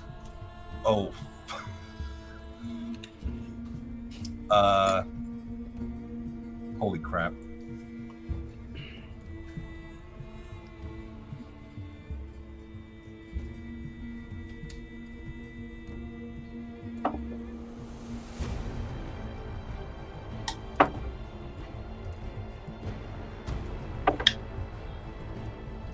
Plus 51 points of psychic damage. What? As the pain is just racking through Slaughterline's body. And you see He makes his final flail attack. Slaughterline Peter envelops in on itself and blinks out of existence. It's gone. Gone but not forgotten. Never forgotten. It was nice to get a taste of tanking for a second though. That sucks. But that's fun. Well, And- that's a big gas crit. Yeah. Yeah. Glad he got it, not one of us. Yeah. Yep. So, with the second strike, he goes to strike again as it kind of collapses in on itself with gravity, and he relaxes once more. That'll be his turn. Kaya, you are up. Rhapsody on deck.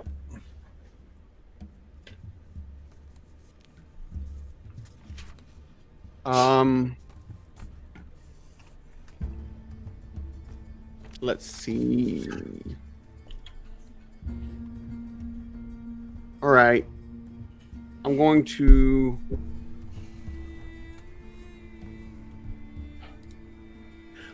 run in. Let's see, 5, 10, 15, 20, 25. I'm going to run in and attack the knoll on the left.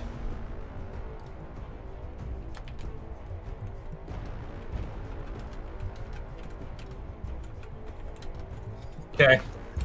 And I'm going to use... Skeleton misses. Oh, I don't see the skeleton. Where is it? He's behind the hand. The hand's bigger than the skeleton. Oh, okay. I didn't see him. Skinny, All right. bony boy. Damn it. Can I attack him as I run by? I'm sorry, I didn't see him. Or If you want, okay, I'd like to do that. yeah, use one of your attacks. Yeah. That'll be 15 to hit. Yeah, that hits. And this will be more flaming fists. Where is it? Ah, nice. 11 points of damage. Yeah, running past, straight into the spinal column once more, exploding in flame, bones scatter across, shattered. And second attack. This one will be this one will be on the knoll, and this is going to be more fire damage. I'm in a fiery mood tonight. 19 plus 8, 27 to hit. 27 will hit the knoll, yes. Oh man, that's only 4 plus 5. It's 9 points of damage, fire damage, and I'm going to First time he's been hit. bonus action.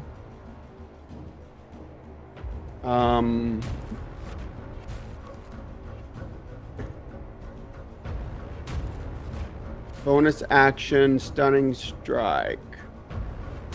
Oh, okay. Wisdom save? Let's see. Where is it? Was it Constitution or something? I forget. I can't Wisdom. remember. Yeah. Well, hold on. I don't have that yet. Con You save. don't have Hold Stunning on. Strike? No, I don't have that yet. I thought I had it. No, yeah, I do. Sorry. Yeah, it's a con save. I was like, Okay. 'cause I thought I had it, but then I couldn't find it. But yeah, there it is. Con save. Natural 20. Okay, that works. Yeah, natural 20. And I'm going to attack again. Flurry of blows. Fourth natural 20 I've rolled. Yeah, two of them were. All three of them. Well, three of them involved me. So that's 11 plus 8, 19 to hit. And 19 hit, is that what you said? Yeah, Yep. and then 20 to hit. So that was flurry of blows. Yep. And on the second one, stunning strike again. Oh, that's not going to do it. That's an 8. Yes. So he's stunned. Let me roll damage for those two attacks. 11 plus 5, 16 points total more. And I'm gonna run back out. I think I have just enough to get back out to the doorway. What's your movement? 40. You use 25 feet to get there. Yeah, so 15 to get back out. I guess 40. that'll get me right to the doorway, right? Yeah. And that will be my turn. Hey, I stunned the guy on the left. You don't have to attack him.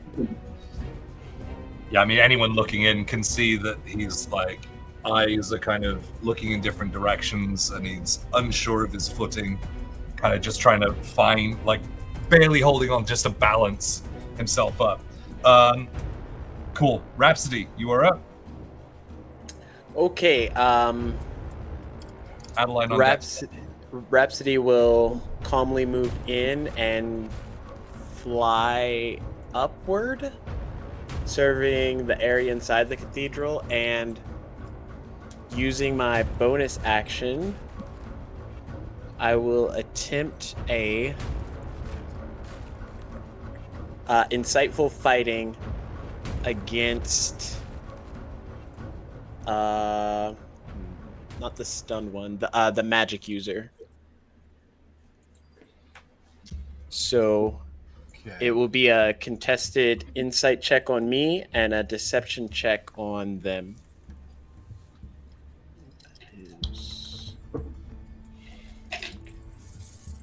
Okay.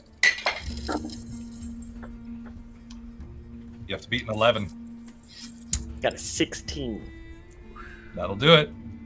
Nice. I can sneak attack him without having to do sneak attack things. So I will throw my dagger immediately at the spellcaster twice, I think. Yes, twice. Oof, okay. 17 to hit for the first. 17 will hit. Okay. I will sneak attack with that one.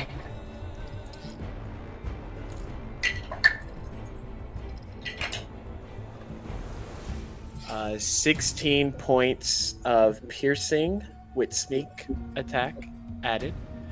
And then as soon as the dagger comes back, I'll whip it to try and attack again. Okay. 11. 11 does not hit. Yeah. But the first one, you unleash the dagger, and it, just like before, sinks in, like breaking the skin, the water of skin. Skin of water. Christ. Like breaking the skin of water. It slowly pulls in as he reels back in a lot of pain, goes to grab it as it reappears, throwing it again, but it sticks into the wall, reappearing back in your hand. Nice.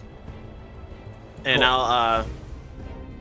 I'll stay to the air to give them other options of attack. Got it. Yep. Sweet. All right. Yeah, Adeline, you're up. Lost on deck. All right. So this window, I can see through it. I can cast through it. Yes. Okay. Range from me to the Flind. Less than 60, right? I don't think you'd be able to see the Flind from where you're at. Ah, beans! Okay. You're all the way back here. So I would have to go back around to the opening. In fact, Or if you switch move with to the Rose. next window, you'd be able to see him. Okay, I'll do that. Perfect. Love it. Cool. Yep. All right. Yep. So Adeline, pissed off that Slotaline was taken out of existence. She lost Duchess. She lost her rat. She's lost her frog. She's fed up. She's gonna put one hand is gonna reach into the book and pull out the folded paper in there, and she's gonna keep one hand on her tome, and the other hand she's gonna use the spell of banishment.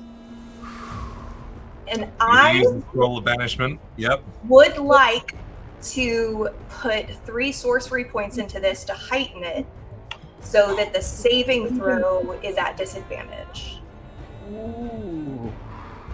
And I have a fun little idea for a flex if we get that far.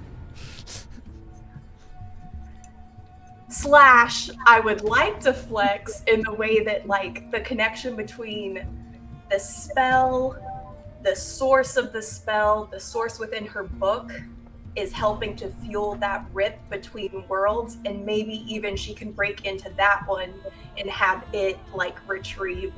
You know what I mean?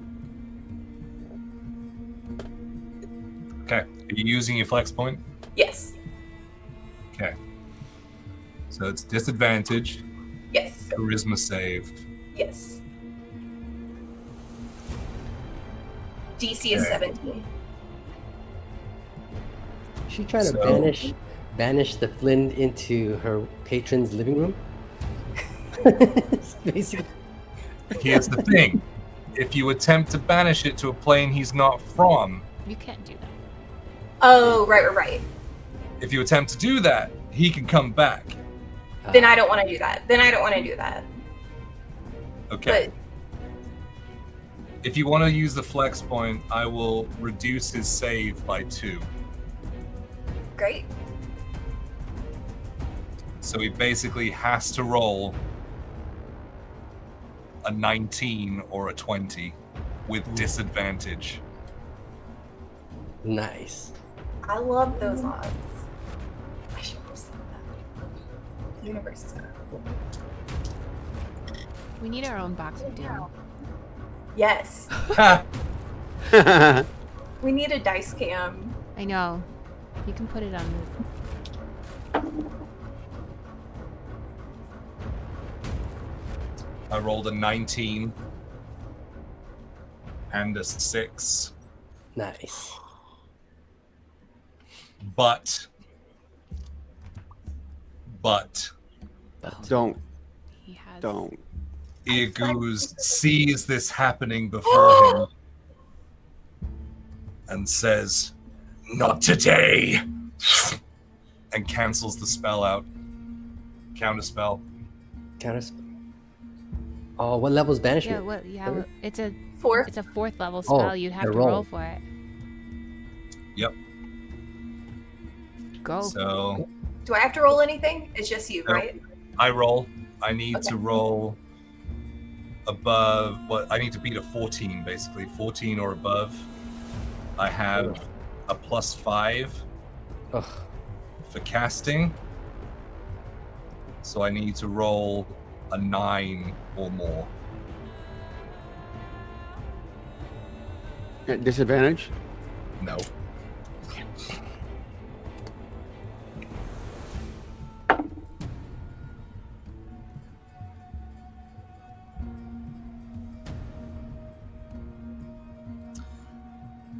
As he reaches out and points towards the magic that's surrounding his leader. It starts to pull away and fall to the sides as it's crushed back into the ground. Adeline, you hear a voice in your head that says, "Use it." As it bursts from the ground, wraps around the Flind, and tears him down through the ground. Dude! Yay! Worth it.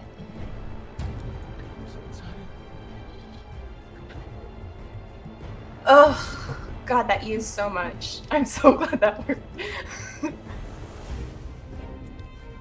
Awesome. The disheveled Irguz screams, "No!" and looks directly through the window. She ducks. She's gonna duck down and kind of like walk off a little to the side and hope that he didn't see. Oh, I need to look up something very quickly. Oh no.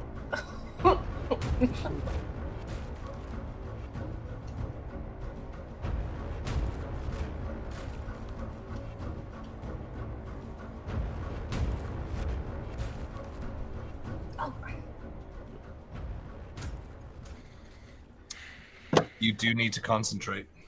Uh-huh. Yeah, for mana. Oh, yeah. Oh, because I she was cast checking. I was checking because it was a scroll. I was checking. Yeah. That's the concentration corner. Cool. Anything else you're doing on your turn? I'm trying to hide now. But that's it. Run. Can I go around the back of the building? You can keep going.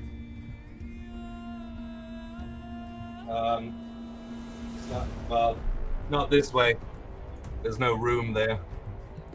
So it's either here or out towards the front. Yeah.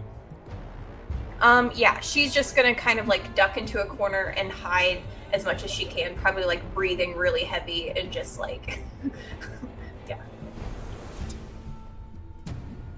Okay. Lost, you're up.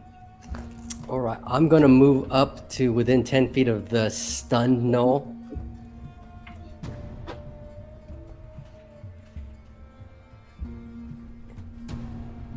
Advantage attacks. Yep. Yep. And I'm just going to unleash on this guy with the Yep. great weapon attacks.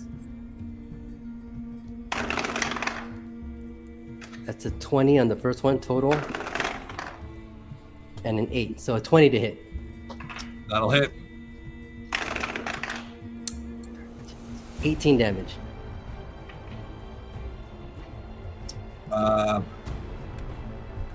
Yeah, how do you want to do this? Yeah, so he's just slobbering, and I feel bad almost because he's helpless and defenseless. But I just run up and with one swipe at full reach, so I'm like holding the end of the glaive, and I'm fully stretched out. I just lop his head off. His drooling, wall-eyed head off. Yeah, rolling around. He's an easy target. It doesn't even slow down. As it bounces to the ground and the body collapses. He is gone. Awesome. And how much further away is the Uruv from me? You- Urguz. He's another 15 feet. And I just moved how many feet? 15? Where were you? You were, what, here? Yep. 20. 20. Okay, then what I do is I summon the shadow with my bonus action right in front of Uruz. Urguz and use my last attack on him. Okay. Let's see. He's just like he's a necromancer in robes, huh? Yeah. He's got these like leather pieces that hold like tusks and horns all over him from dead creatures and things. But Got it. Yeah, I'm going to gamble and do a great weapon attack. Okay. Okay, and this is no advantage, right? Just one roll. Okay, cool. Come on. You have a flex point. You have a flex point. 11 to hit. 11 does not hit. Okay. That's all I have to do. So, running through, decimating the knoll, throwing your shadow out as the shadow comes into existence, already swiping. It's at the same time that he's moving back into that shadowed area as it just misses. Cool. Is that everything you have? Yeah. Well, I'll just kneel and take cover behind all this debris in front of me. Okay. The knoll is going to attack the shadow. That's 19 to hit. Yep. My shadow. It disappears.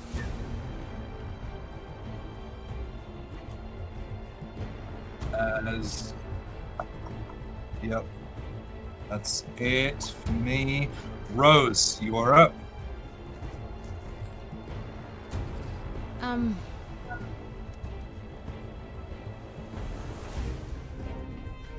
I am going to... This is what I hate about being a cleric.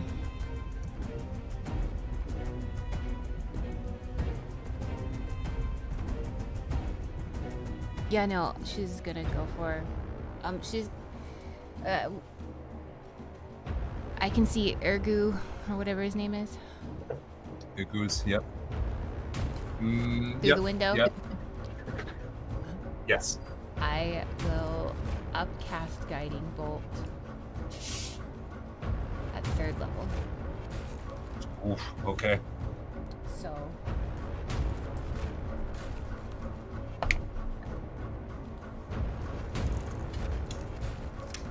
So the 16 hit? 16 does hit. Nice. I'm gonna use my Blessed Strike on top of that. So it's additional 1d8. So it's 66 plus 1d8. 66? 66.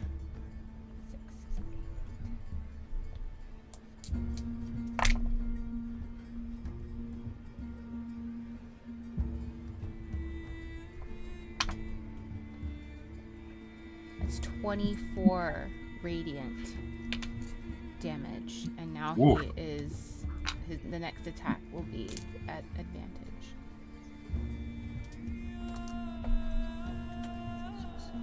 And I can't heal because I used the spell for my action. But I will. How is my spiritual weapon within 20 feet of him? Of who? The The person goose? Ergu. No. Ergua. I can't see. I don't, because it's all shadow in that corner. I don't know what's there.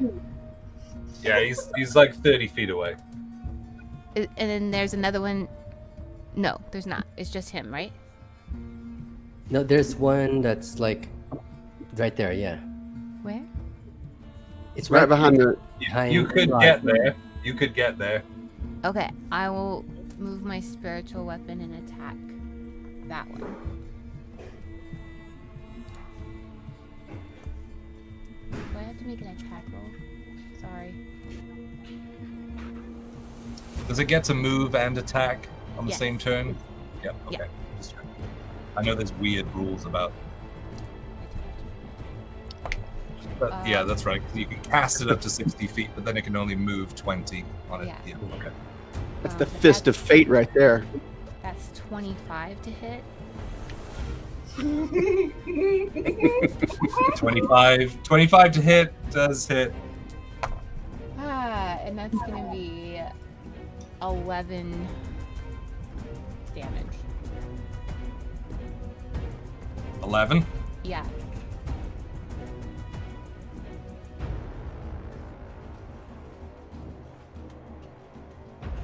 Sorry, I was trying to see what kind of damage, but I can't find it on the thing. Force damage. Okay.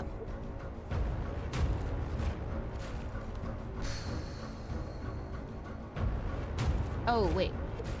The damage is 11, 12, 13. It's 16 force damage. Because it was 2d8 plus 5. 16 instead of 11. Yeah. How do you want to do this? So I just imagine the hand just like smacks him down into the ground. Like it's just like it comes in and it just like, and then it's.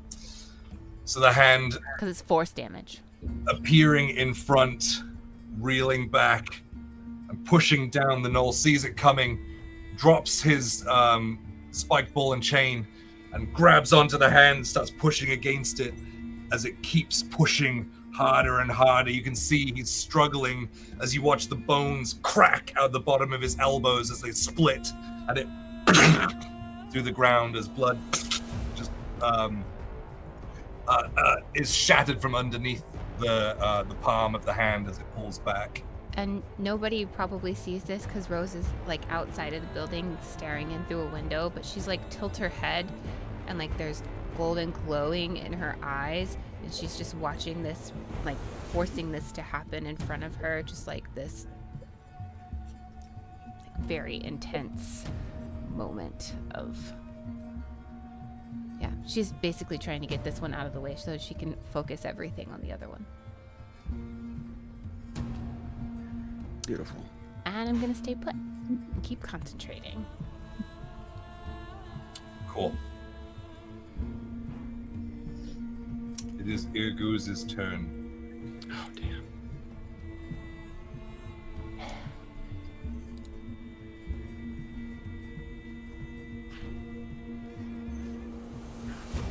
He walks to the window. From the wall. Every time. But I ducked down so he doesn't see anything. He already saw you. Classic. Okay.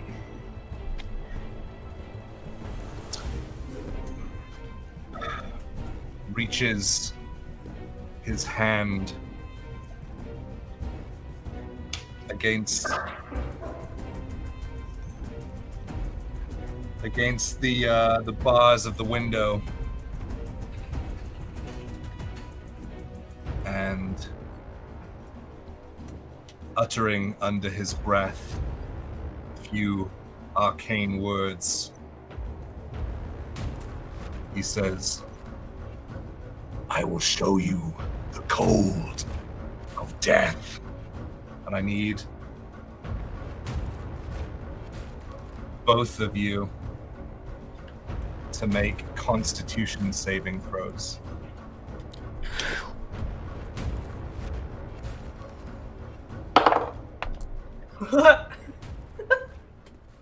As he casts Cone of Cold. 18. 18. That succeeds. Take half damage. I got a 2 plus 4 for 6. Full damage. Yep.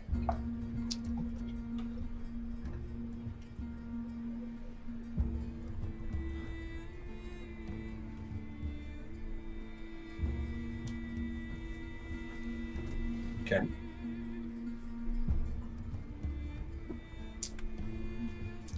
Oh. Yeah.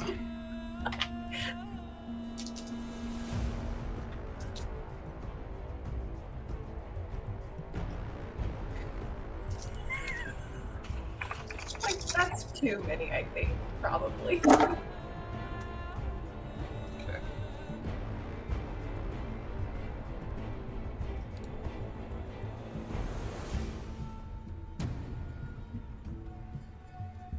Oh no. 40 points of cold damage. Halved for those who save. So 20 for a save.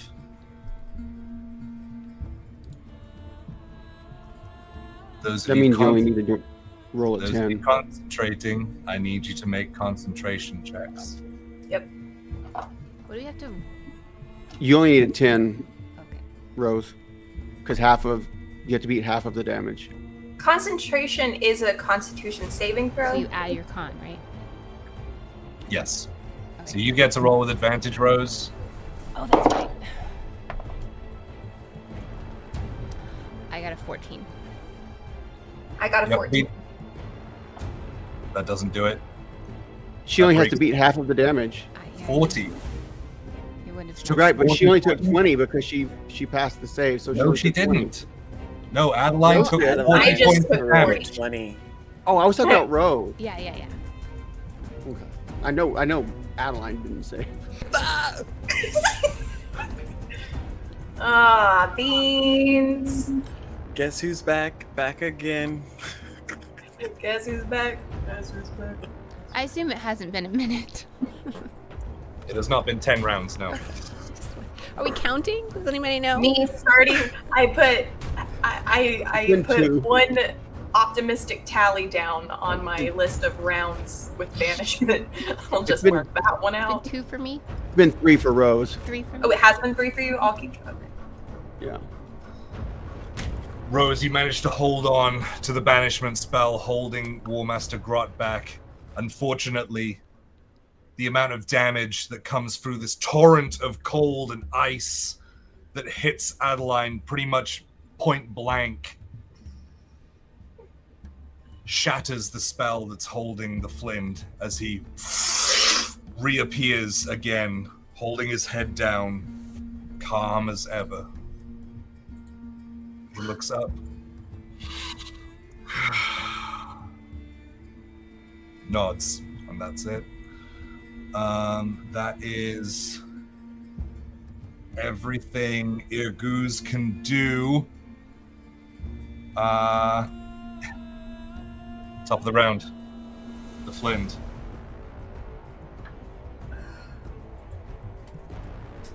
How high off the floor did you say you were? Rhapsody? I have 50 feet of movement, so it would have took me maybe 15 to go in the air, and then, or in the building, and then the rest would have been straight up. Okay, cool.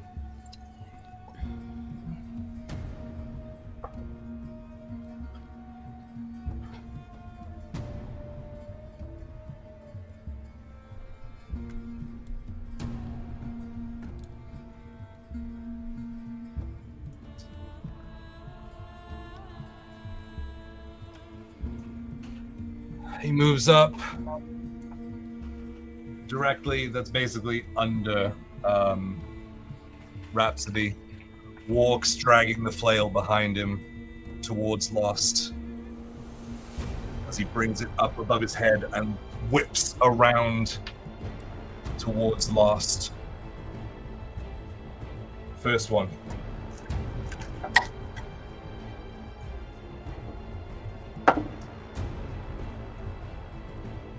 .24 to hit. Yeah, that hit. But before that, I have a reaction because he moved into my threat range. Mm-hmm. So I'm gonna hit him just with the regular attack. Okay. No great weapon. No great weapon. Crit. I should have did a great weapon attack. Yep. Man. All right. Okay, so crit. 10. So that's So max damage. 25 damage. Whoa! Not bad of a reaction. Now I die.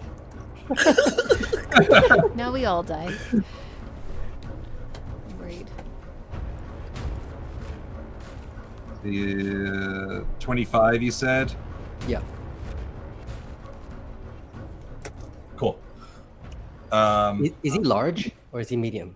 Medium. Okay. So the first one hits. So that's 15 points of bludgeoning damage from the Flail of Chaos. But is he next to me, or is he like got reach? He has reach. He can Okay. he can reach 10 feet. Cool.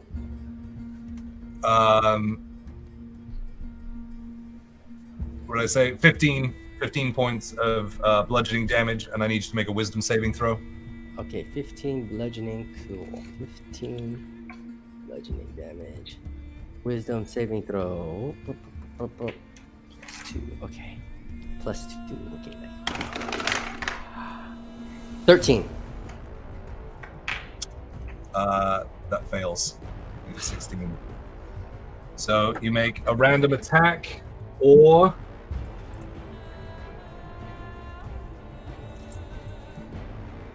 you make a random attack on a creature within reach.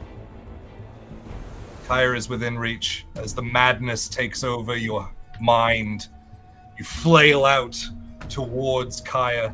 Make an attack roll. I can't choose what kind of attack, huh? Just a regular attack. Wait. He doesn't have a reaction. Right? Oh, I don't have. It's not a reaction though, right? It is a reaction. That's why I was saying wait. You Oh can't. yeah, I don't have a reaction. So yeah, so you don't have a reaction available. So Nice. I planned that, you know. I planned it. yeah, so that doesn't happen. He swings with the Flail of Pain. 24 to hit. Yeah. That is 9 points of bludgeoning damage. Okay. And 19 points of psychic damage. Okay. So that's total 28. Yep. Cool. All right. Ooh. Wait. As the pain ricochets out through your body, like you feel the impact of the flail, and then almost like spider webs like crawling through your body all across you. This pain just hits you from every angle in your body, and he makes his final flail attack. That's a natural 1, so that's only an 11. He died. Okay. So he misses with that 1, All right. which is good. Which is good. Really good. Yep. I'm in pretty bad shape, so That is was a his good- turn. Kaya, you are up.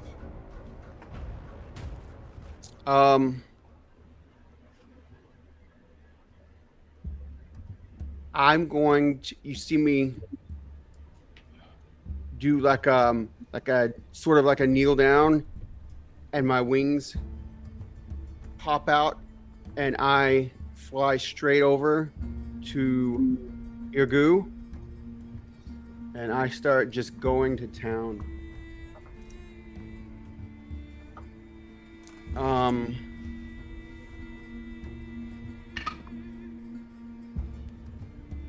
9 plus 8, 17 to hit, That hits. and he doesn't have a weapon or anything, right? Or a staff or anything. He has a staff. It's a spell cast. It's a spell focus, not a weapon.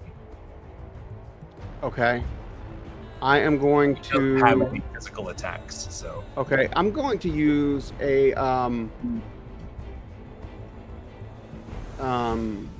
what's it called? A disarming strike, and try to okay. take yeah, his I'll allow take that. his staff with my disarming strike. That is 5 plus 5 is the 10 is the, and this is gonna be fire damage still. So 10 fire damage plus a D8. So 5 more, so 15 damage, fire damage total, and he has to roll a strength saving throw to keep his staff. Okay. What's the DC that I have to hit? 16. Yep, we have a -1, so I have to roll 17 or higher. Nice. 19. Oh my god. Oh my god. So, hitting him with the fire strike and knocking away the staff, he just about manages to catch hold of it as it is swept out from underneath him. All right. And I'm going to do that again with my second attack. That's 16 plus 24 to hit. That'll hit. And I'm going to do the same thing, a disarming strike. Okay.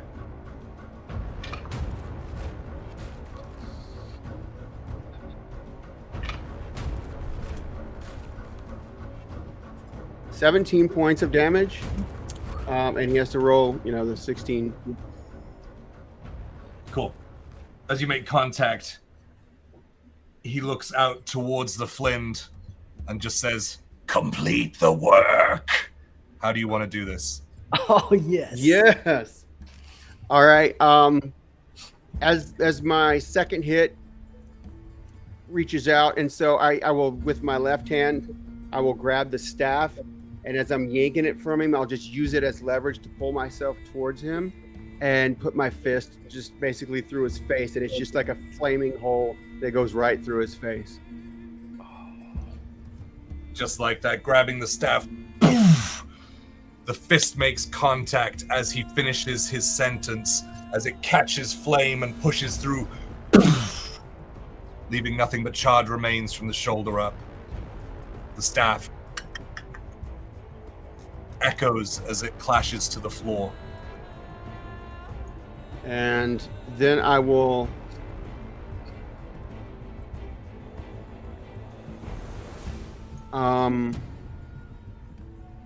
move over and let's see. I'm going to attack. I'm going to do bonus action, flurry of blows. Oh no, yeah, bonus action, flurry of blows, and I'm going to attack the War Master Flind. Rod. That's the Flind. That's the Flind. Okay, that's the Flind. I'm gonna attack him. You could stand in the space underneath Roz too, because Roz is flying. And that's a natural 20. That's a natural 20. And I am also going to use a distracting strike on that. Okay. So do I get to double the dice or whatever it is on that too? Yeah. It's all in the same attack. It's all maxed, and then a single roll. Okay, that's right. Okay, so that will be regular damage is 11 plus 10, 21 plus 4 plus 6, so 10 more, 31 points of damage. The next person to attack him other than me gets advantage. And my second attack on the flurry of blows is 20, dirty 20. That just hits. Whew. And I'm going to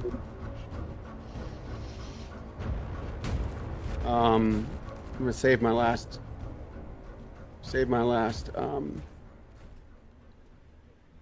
die and go. So that'll just be sweet max damage, 11 points of fire damage, and then I'm going to use action surge. Okay. And 2 more attacks.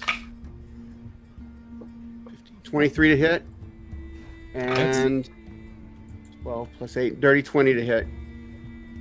Just hits. Yeah. 8 points for the first one, and 9 points for the second one. So 17 more points. Nice. From the action surge. What was the second one? Sorry. 9. Nice. So 17 more. And I'm flying, and I am going to fly straight up next to Roz. Okay. So you are leaving his melee range? Yeah. But he doesn't have a reaction, right? Yes, he does. He already used his reaction When? on.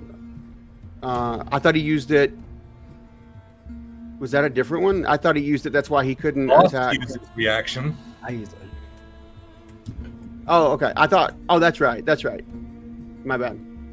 All right. So yeah, I am gonna leave his range.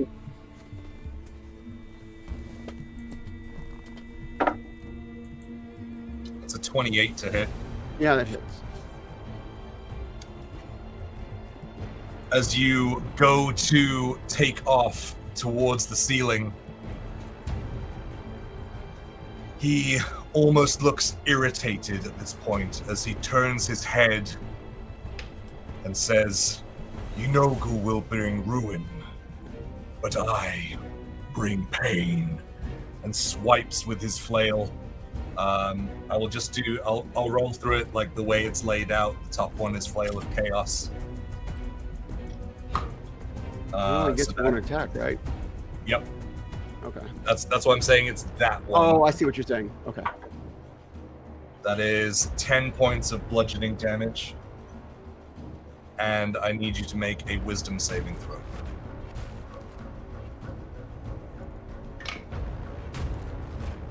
$21, 24. No, 21. 21. That saves.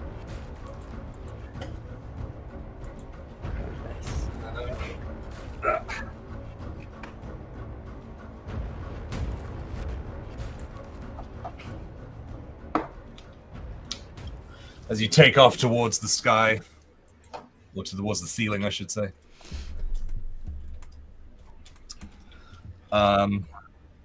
Cool. Rhapsody, you are up. Okay.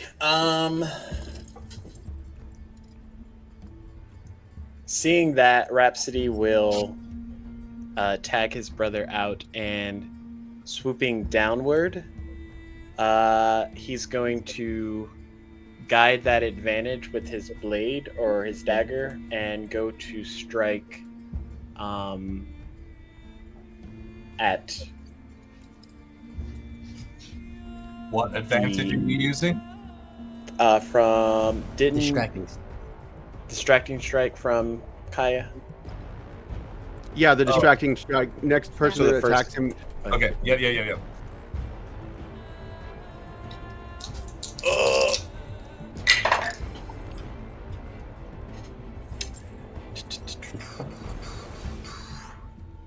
Um,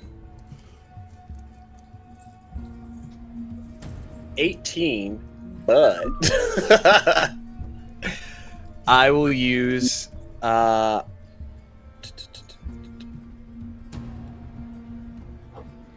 which one is it? There's so many monk things.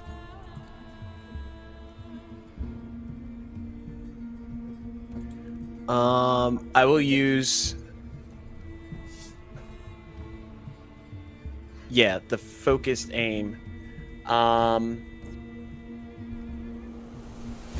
will use 1 key point to make it a dirty 20 instead.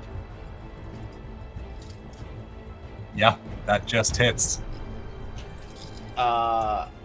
Which will also activate my sneak attack because I had advantage.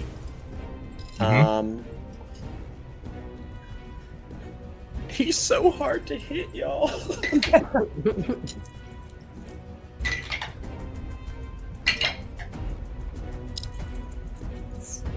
$14 piercing. And then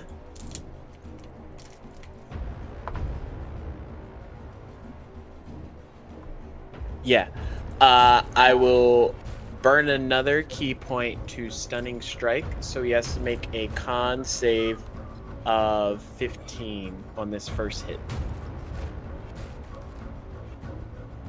I have a +8 to Constitution saves. Sounds about right. So 6 or lower.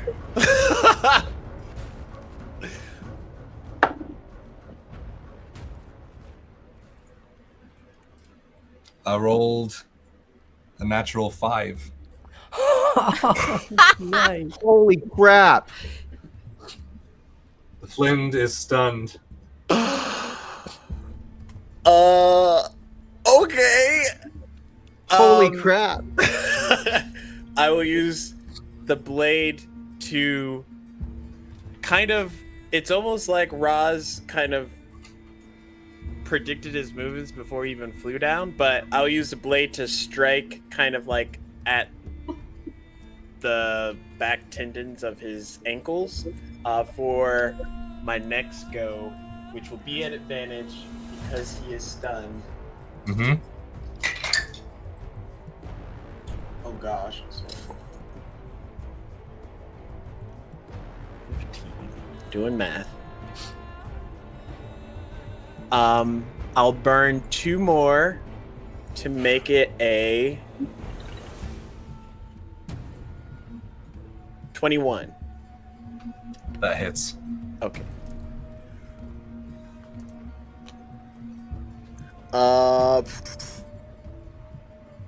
Which will be Did you roll at advantage for that attack? yeah. It's a hard target. Okay. Okay, that's max 11 piercing on that, and I haven't used my bonus action yet, have I? Remind me. A lot's happened for a monk in this turn. I don't think so. No. Normally, when you see monks, they can use their like appendages, their arms and feet to attack.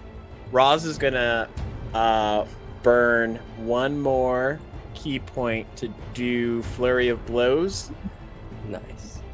but it's gonna be with both of his wings as they crack into the sides of his target. This is just +7, but I have advantage. Okay. So 20 for the first. Just hits. Okay. I was like, at least roll higher than. Okay, 16 plus 7 for the second. So they both hit. Which would be another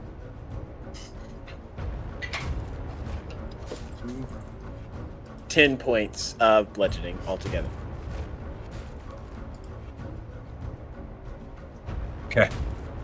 And just to put more into the wound, he'll use the remainder of his movement and his mobile feat to just get maybe 10 feet out of range of him, even though he's stunned and he can't move.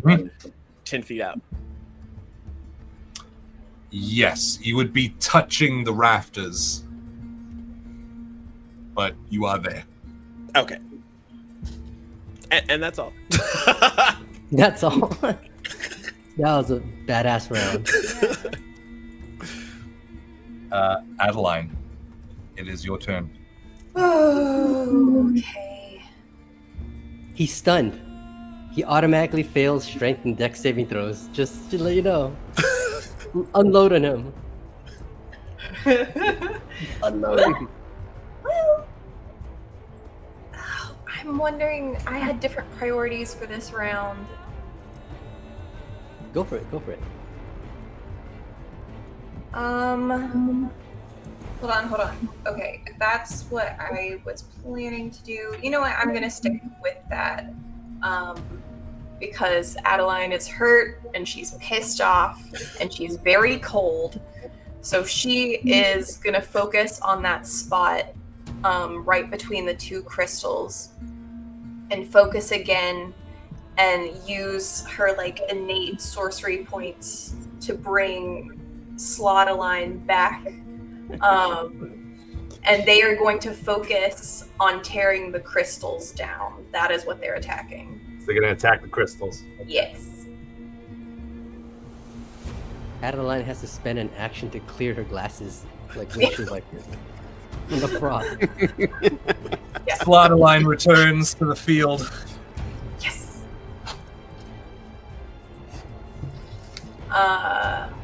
And that, and I, oof, and yeah, that is it. I have no way of.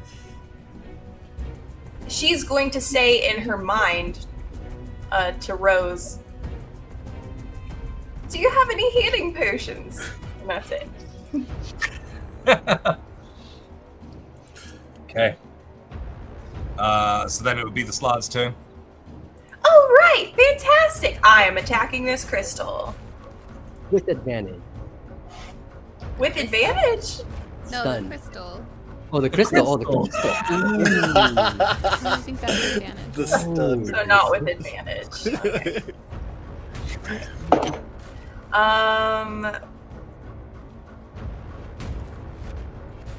16 to hit. To hit. That hits. Okay. Oh, and I have 2 attacks. So, oh, well, that is a 1 plus 9, so 10 to hit.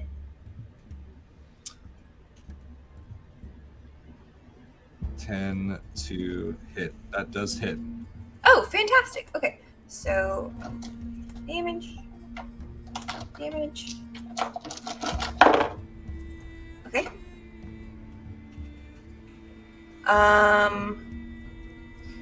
12 on the first hit.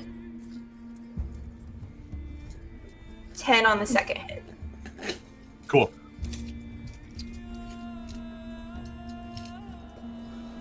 As Slaughterline takes slashes against these giant glowing Druadite crystals, I need. Okay. I need you to make a strength saving throw for the Slard. Okay. Slard is a strong boy. Strong boy. Strong boy, but I rolled a 1. So I don't think a 4 is gonna do it. I keep rolling a 1 on this thing. That's no good.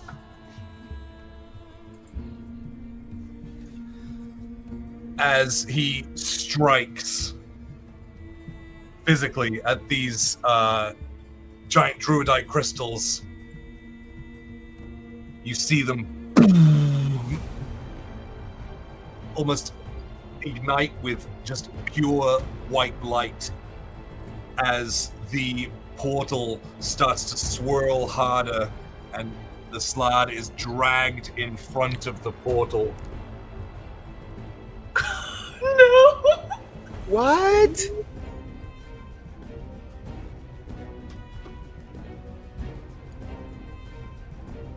that its turn?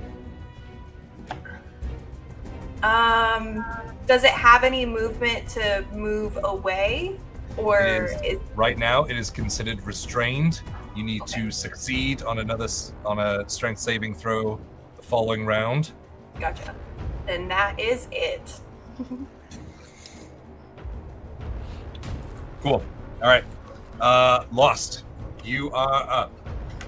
The Flind, the flail, is he holding it in 2 hands or 1 hand? 1. Oh, all right. I'm going to use a very rarely used attack action. I'm gonna use one of my attack actions to disarm, which is a strength skill check contest. Okay. Yeah. So straight up athletics battle with him. Okay. And it's not a saving throw, so he doesn't have disadvantage. Yeah, that's what I was checking on. It's just Yeah, saved. no. Okay. Yep. I'm strong, but he's I'll roll kind of strong. first, Okay, you roll so first. you know what to beat.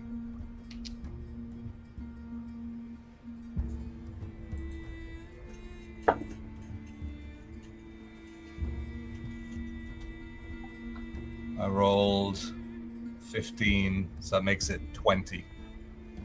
Okay, I have a +8. Okay. All right. So I gotta roll 12. 13 or higher. Okay. 14. So 22. I got a 22 total. That'll do it.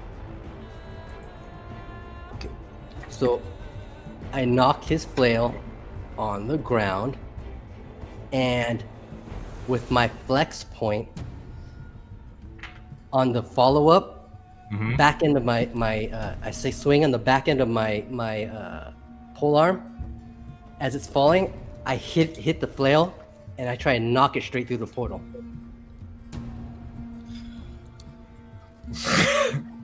Okay.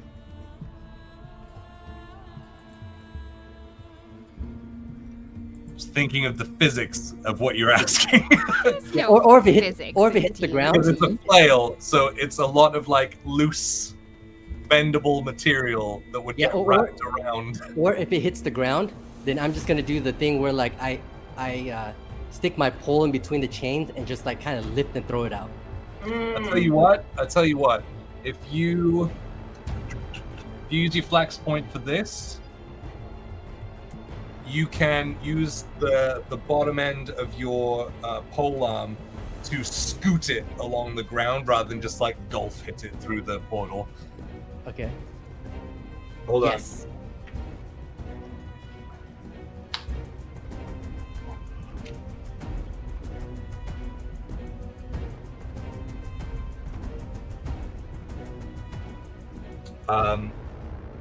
Roll a D6. A D6.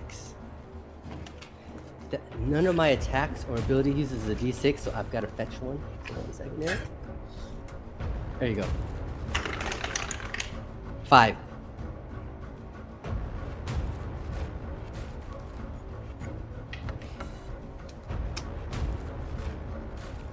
It was 1 for every 5 foot. It needed to fall within 10 feet of the portal for it to start making saves. It is a flail. It cannot make a save.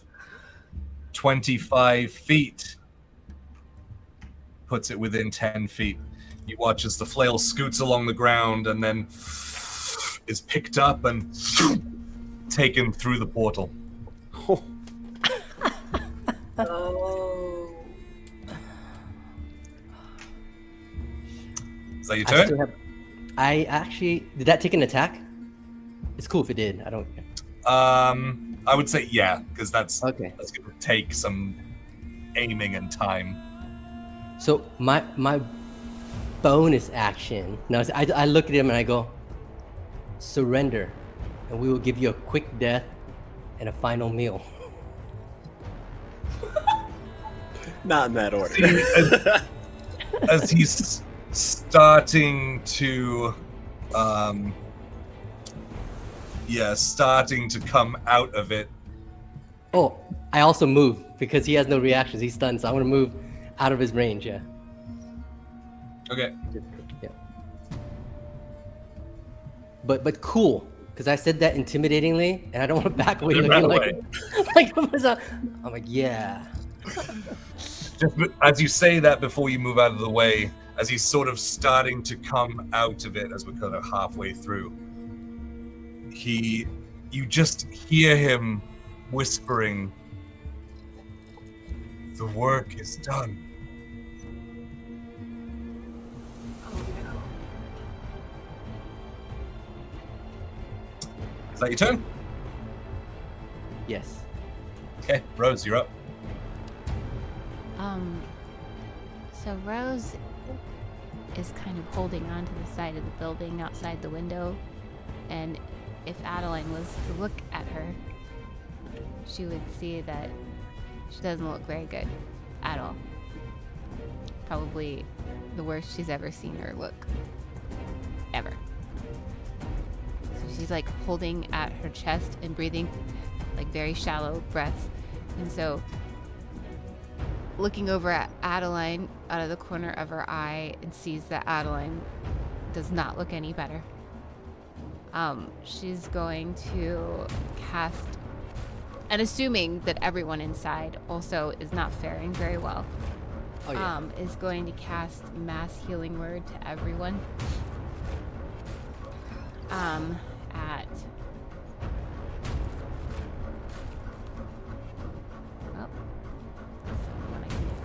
at 3rd level. And everyone will get 9 points of healing. 9. Thank you. Mm-hmm. And as that starts to take place, she'll kind of like lean against the building and turn to look in through the window and move as a bonus action her spiritual weapon over to the Flind. Already doesn't even need to move. Okay. It's already within. Then she will attack the Flind with the spiritual weapon.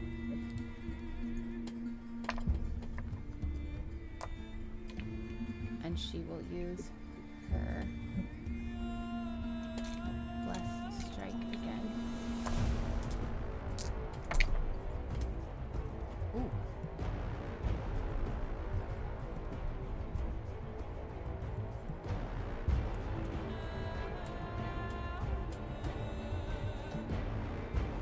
And that's going to be 26 force damage on him. As the hand reaches and basically like open palm slaps against him, you watch as blood comes out of his mouth and scatters across the floor as he's still reeling around.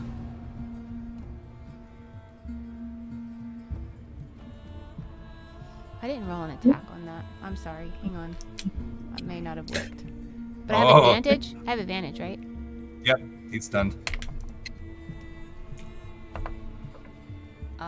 So that would be 25 to hit. That hits. Yep, so that is what happens.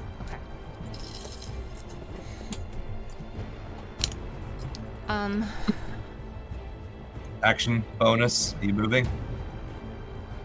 No, because I'm still concentrating, so I'm going to stay right there. Okay.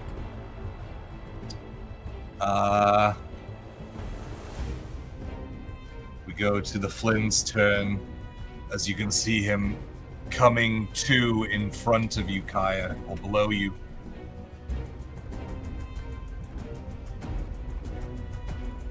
He manages to get out. Face me, you flagrant cowards. It's your turn. I fly down. It's like, if as you wish, and I fly down behind him, and I will attack him with my fist, just like 1-2. 19 plus 8 is 27.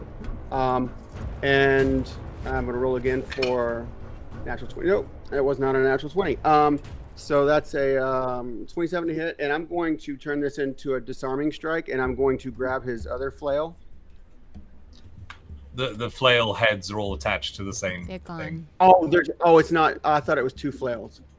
No, Okay. there's 3 different flail heads to the flail. Oh, okay. All right, cool. Well, then I won't do that.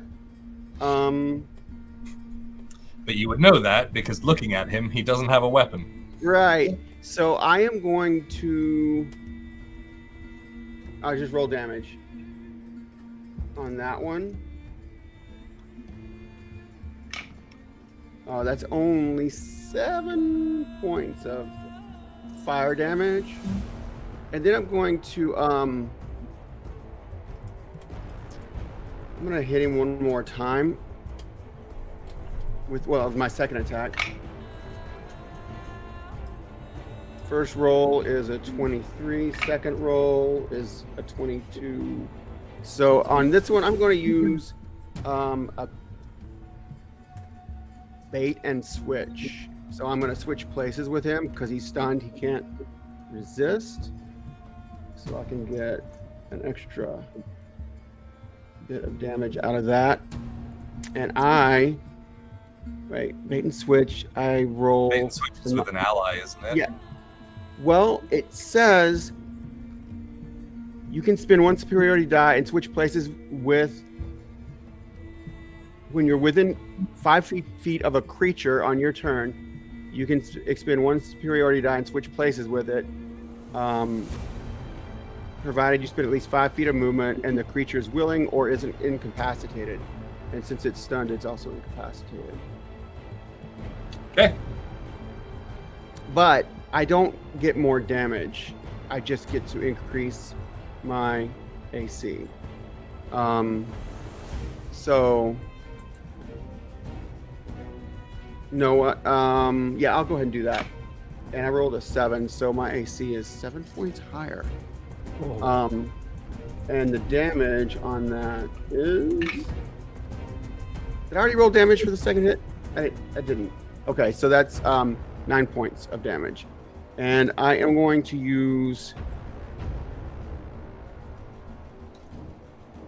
That was my last superiority die. I gotta mark that. And then I'm going to use a bonus action flurry of blows. 2 more attacks. 17 plus 8 is 25. Another 17. So 25 for the first attack. 16 or I didn't hit on the second one. Our highest was a 16. Wait. The creature, provided you spend at least 5 feet of movement and the creature is willing and isn't incapacitated. Oh, so that doesn't work. Okay. Okay, so then I didn't use my last superiority die, and my AC is regular. I was just like, how does that increase your AC by like spinning him around? Like, well, I would have switched places, but yeah. I mean, but all right, so keep rolling then. Yeah, so that would be. Don't take anything back. Just keep going. It's. Yeah, so that's, what did I say the damage was? Oh, I haven't rolled it yet. 5. 10 points of damage. All up for everything? For that, and I'm going to also use a key point, Stunning Strike. Did you use, he's already stunned. Right, but now he'll be stunned even longer. Right? I don't think you can stack them. Well, he won't be extra stunned, but he'll be stunned until the end of my next turn instead of Stax's, right? I don't know how that works. I don't think stacking the same condition. If he's already stunned, can you stun again? Re-stun on the same stun? Yeah. Okay, then I won't do it. All right. That will. So I won't use that key point, and one more flurry of blows. No, because I just used the flurry of blows. I can't use flurry of blows. No, I meant both attacks. Oh, I did. I didn't hit on the second attack. Oh, okay. My highest was a 16. So. Got it. So that is the end of my turn. I am going. Well, that's not the end of my turn. That's the end of my attacks. I'm going to fly back up. Then at this point. Awesome. Rhapsody, you are up. Whew.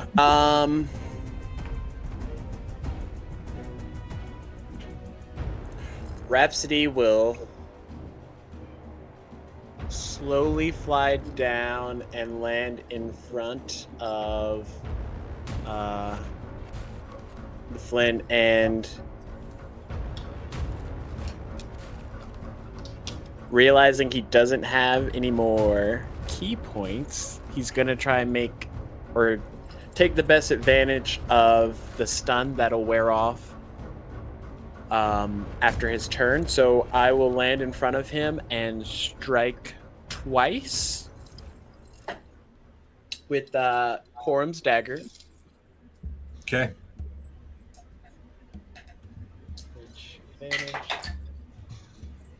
Nat 20. With sneak attack. Yeah. With sneak attack. Holy crap. So max the whole thing. And then roll. Maths. Max.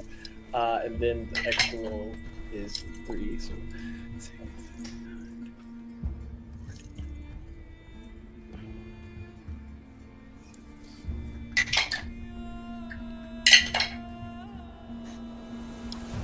I always roll so bad. when I do crit hits, but it's 29 piercing damage for the first hit because I kept rolling 1s and 2s. And then for the second, huh? How do you want to do this? Woo-hoo-hoo! You had 19 hit points remaining. No, sorry. 11 hit points remaining. Well.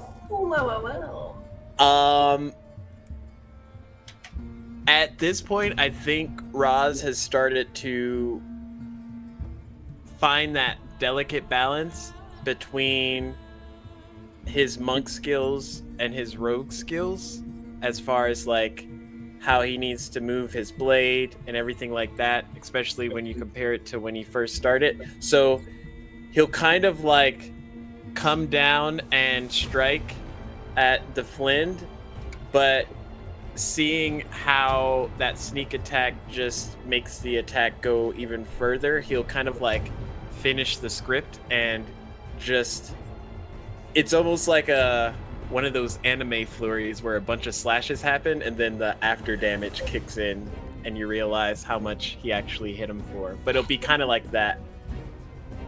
Rushing in, dropping the dagger into a backhand, starts just slashing away as you're diving down, landing next to him. You watch as Rhapsody turns away and lands on the ground on his knee as the Flind leans back, and you just see a burst of blood out from all of his limbs between his armor. Rhapsody has managed to slash in between every plate on him as he falls to the ground. You watch as his form starts to change and shrink and shrink down to just one of the soldier gnolls that you've already seen. With his dying breath, he says, "There'll just be another."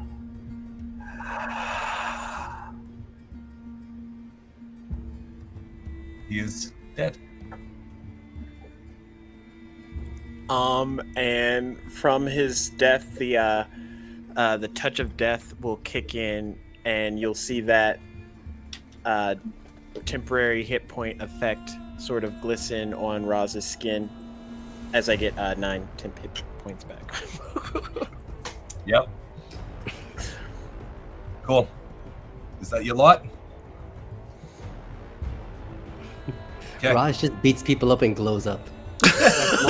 That's my brother. Adeline, you're up. Oh, what is okay? As the crystals start to thrum and build up. Yeah, that's bad. Okay. She is going to.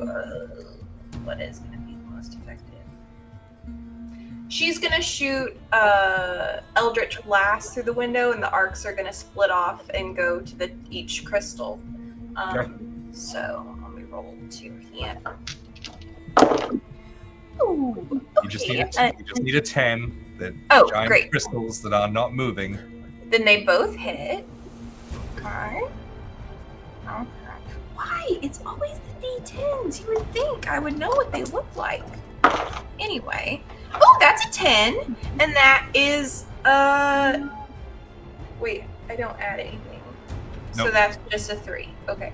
10 and a 3. Okay. You see there are cracks starting to form on the one on the right that the Slaughter line struck at. Cool. That's your action.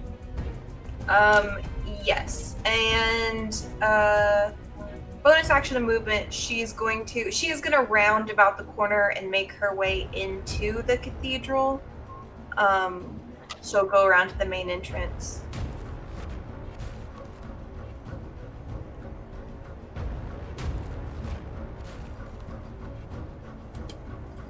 Cool. You can get there. All right. Cool. All right. Lost. You are up. Slaughter line. Oh, Slaughterline. Yep. I'll be quick. Needs to make a strength save. Oh, strength save. Sorry, I rolled my attacks. That's probably not going to do it. 11? 11 does not save. Oh no. Oh my God. Slaughterline is pulled into the portal. Dang it. Bye, buddy. Rip. Do I feel the tether break? They're on another plane, Okay. so Yeah. I don't think you can control them from another plane. No. Cool. Lost. You are up. Don't worry, they're gonna take over. It's gonna be like Planet Hulk, where they are, and it's gonna be Planet Slog. They're gonna fight in the pits and. Oh, actually, yeah, no, that's a good point. As the Slaughterline is pulled into the portal, before you go, Lost, you see these huge, haired, muscled arms with giant claws reach out of the portal and grab onto the crystal on either side and pull ahead through as it spits out a dead Slaughterline onto the floor as it disappears. This giant, almost like it's like a knoll, but its snout is more stubbed and close to its face. Its teeth are crossing over. There seem to be like multiple rows of them as he's pulling his way through. Lost, that is you. Yeah, so I kind of roll towards one of the knolls that had the bows, and as I come up in a kneeling position, I grab the bow and some of the arrows from the quiver, and I knock it, and I start firing it at the crystals, because I ain't gonna get sucked into no portal. Okay. This one here is the most damaged one. Are you aiming both at that one? Yeah, I'll go for that one. Okay. Okay, so let me see. Wait. So I have a dex plus 2 plus 5. Okay, cool. I had to like recalculate everything because it's a dex attack. Okay. Oh, crit! Yes. Yeah. Okay. What kind of bow? Is this a little short bow or is it a long? It's a D8. D8. Okay. Cool. So that's 8. 6, 14 plus 2, 16 damage. 16. Okay.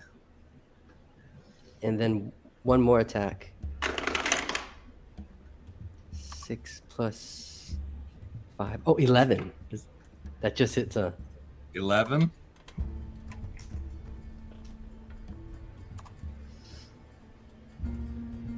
to hit. 11 to hit? Yes. Yes. Oh, Sorry, okay. I thought you meant 11 points of damage. 8 damage.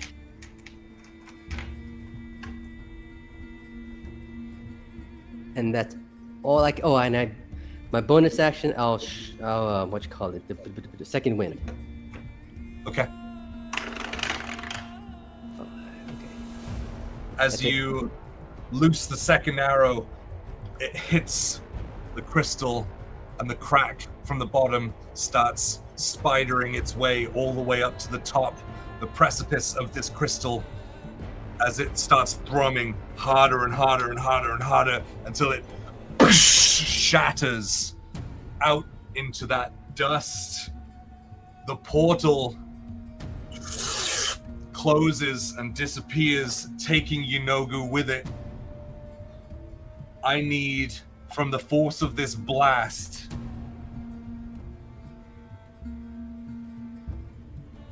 everyone in the building to make a strength saving throw.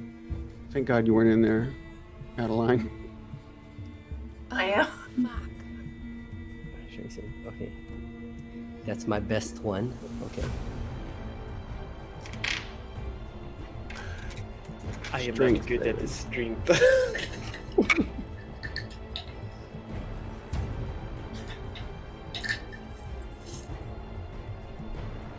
18. 18 saves. 14. 14 does not.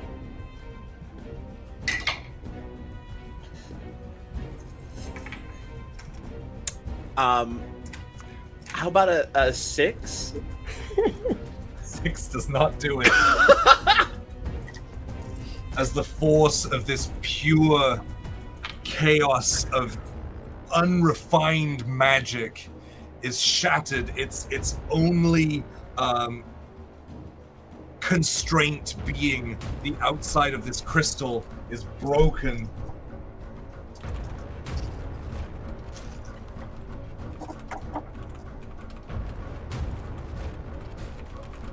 Where are they?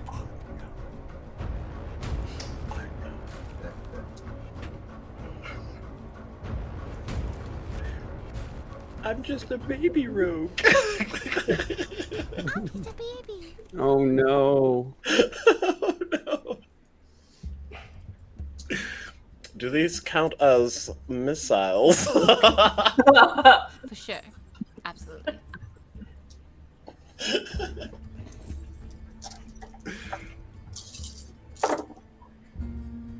Well, I rolled pretty low.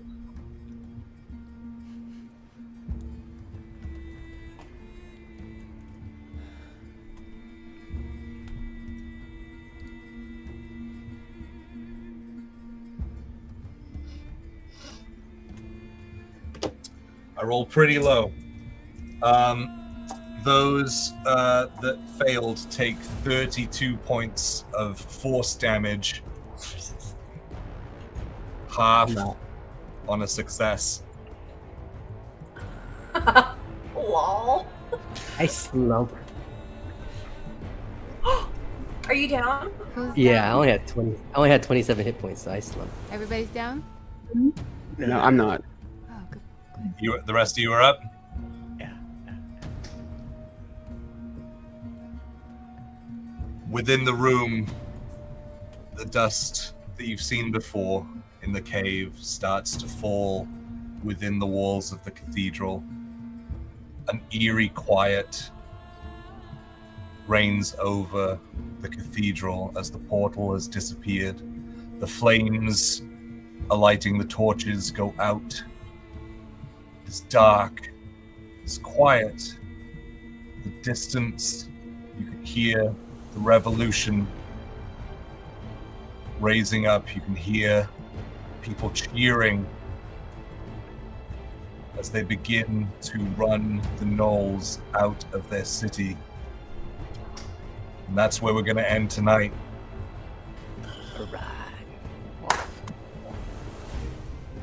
Oh my god. Ooh! I'm still so scared. Well, the portal's gone. But not forgotten. Never forgotten. Like Slatherline. Part of me wonders Oh what my would happen gosh. if Inagu came through. That would be kind of cool. Oh, No, it at this wouldn't have point, been. would be- Oh, A that would've god been a walking whole- the lands. Yeah. No. Demon That would have been Lord, the Demon end. god. Demon Lord. Demon Lord. That's Demon Lord of Destruction. I mean, Uh, he's Yeah. Holy crap. Well done, everyone. You survived. I did wonder when you took on 3 of them at once. wow. It Yeah, was- that was Well- really touch and go. The well, banishment is nice. the banishment allowed us to take one of them out of the fight forever. One of them out for like 2 rounds.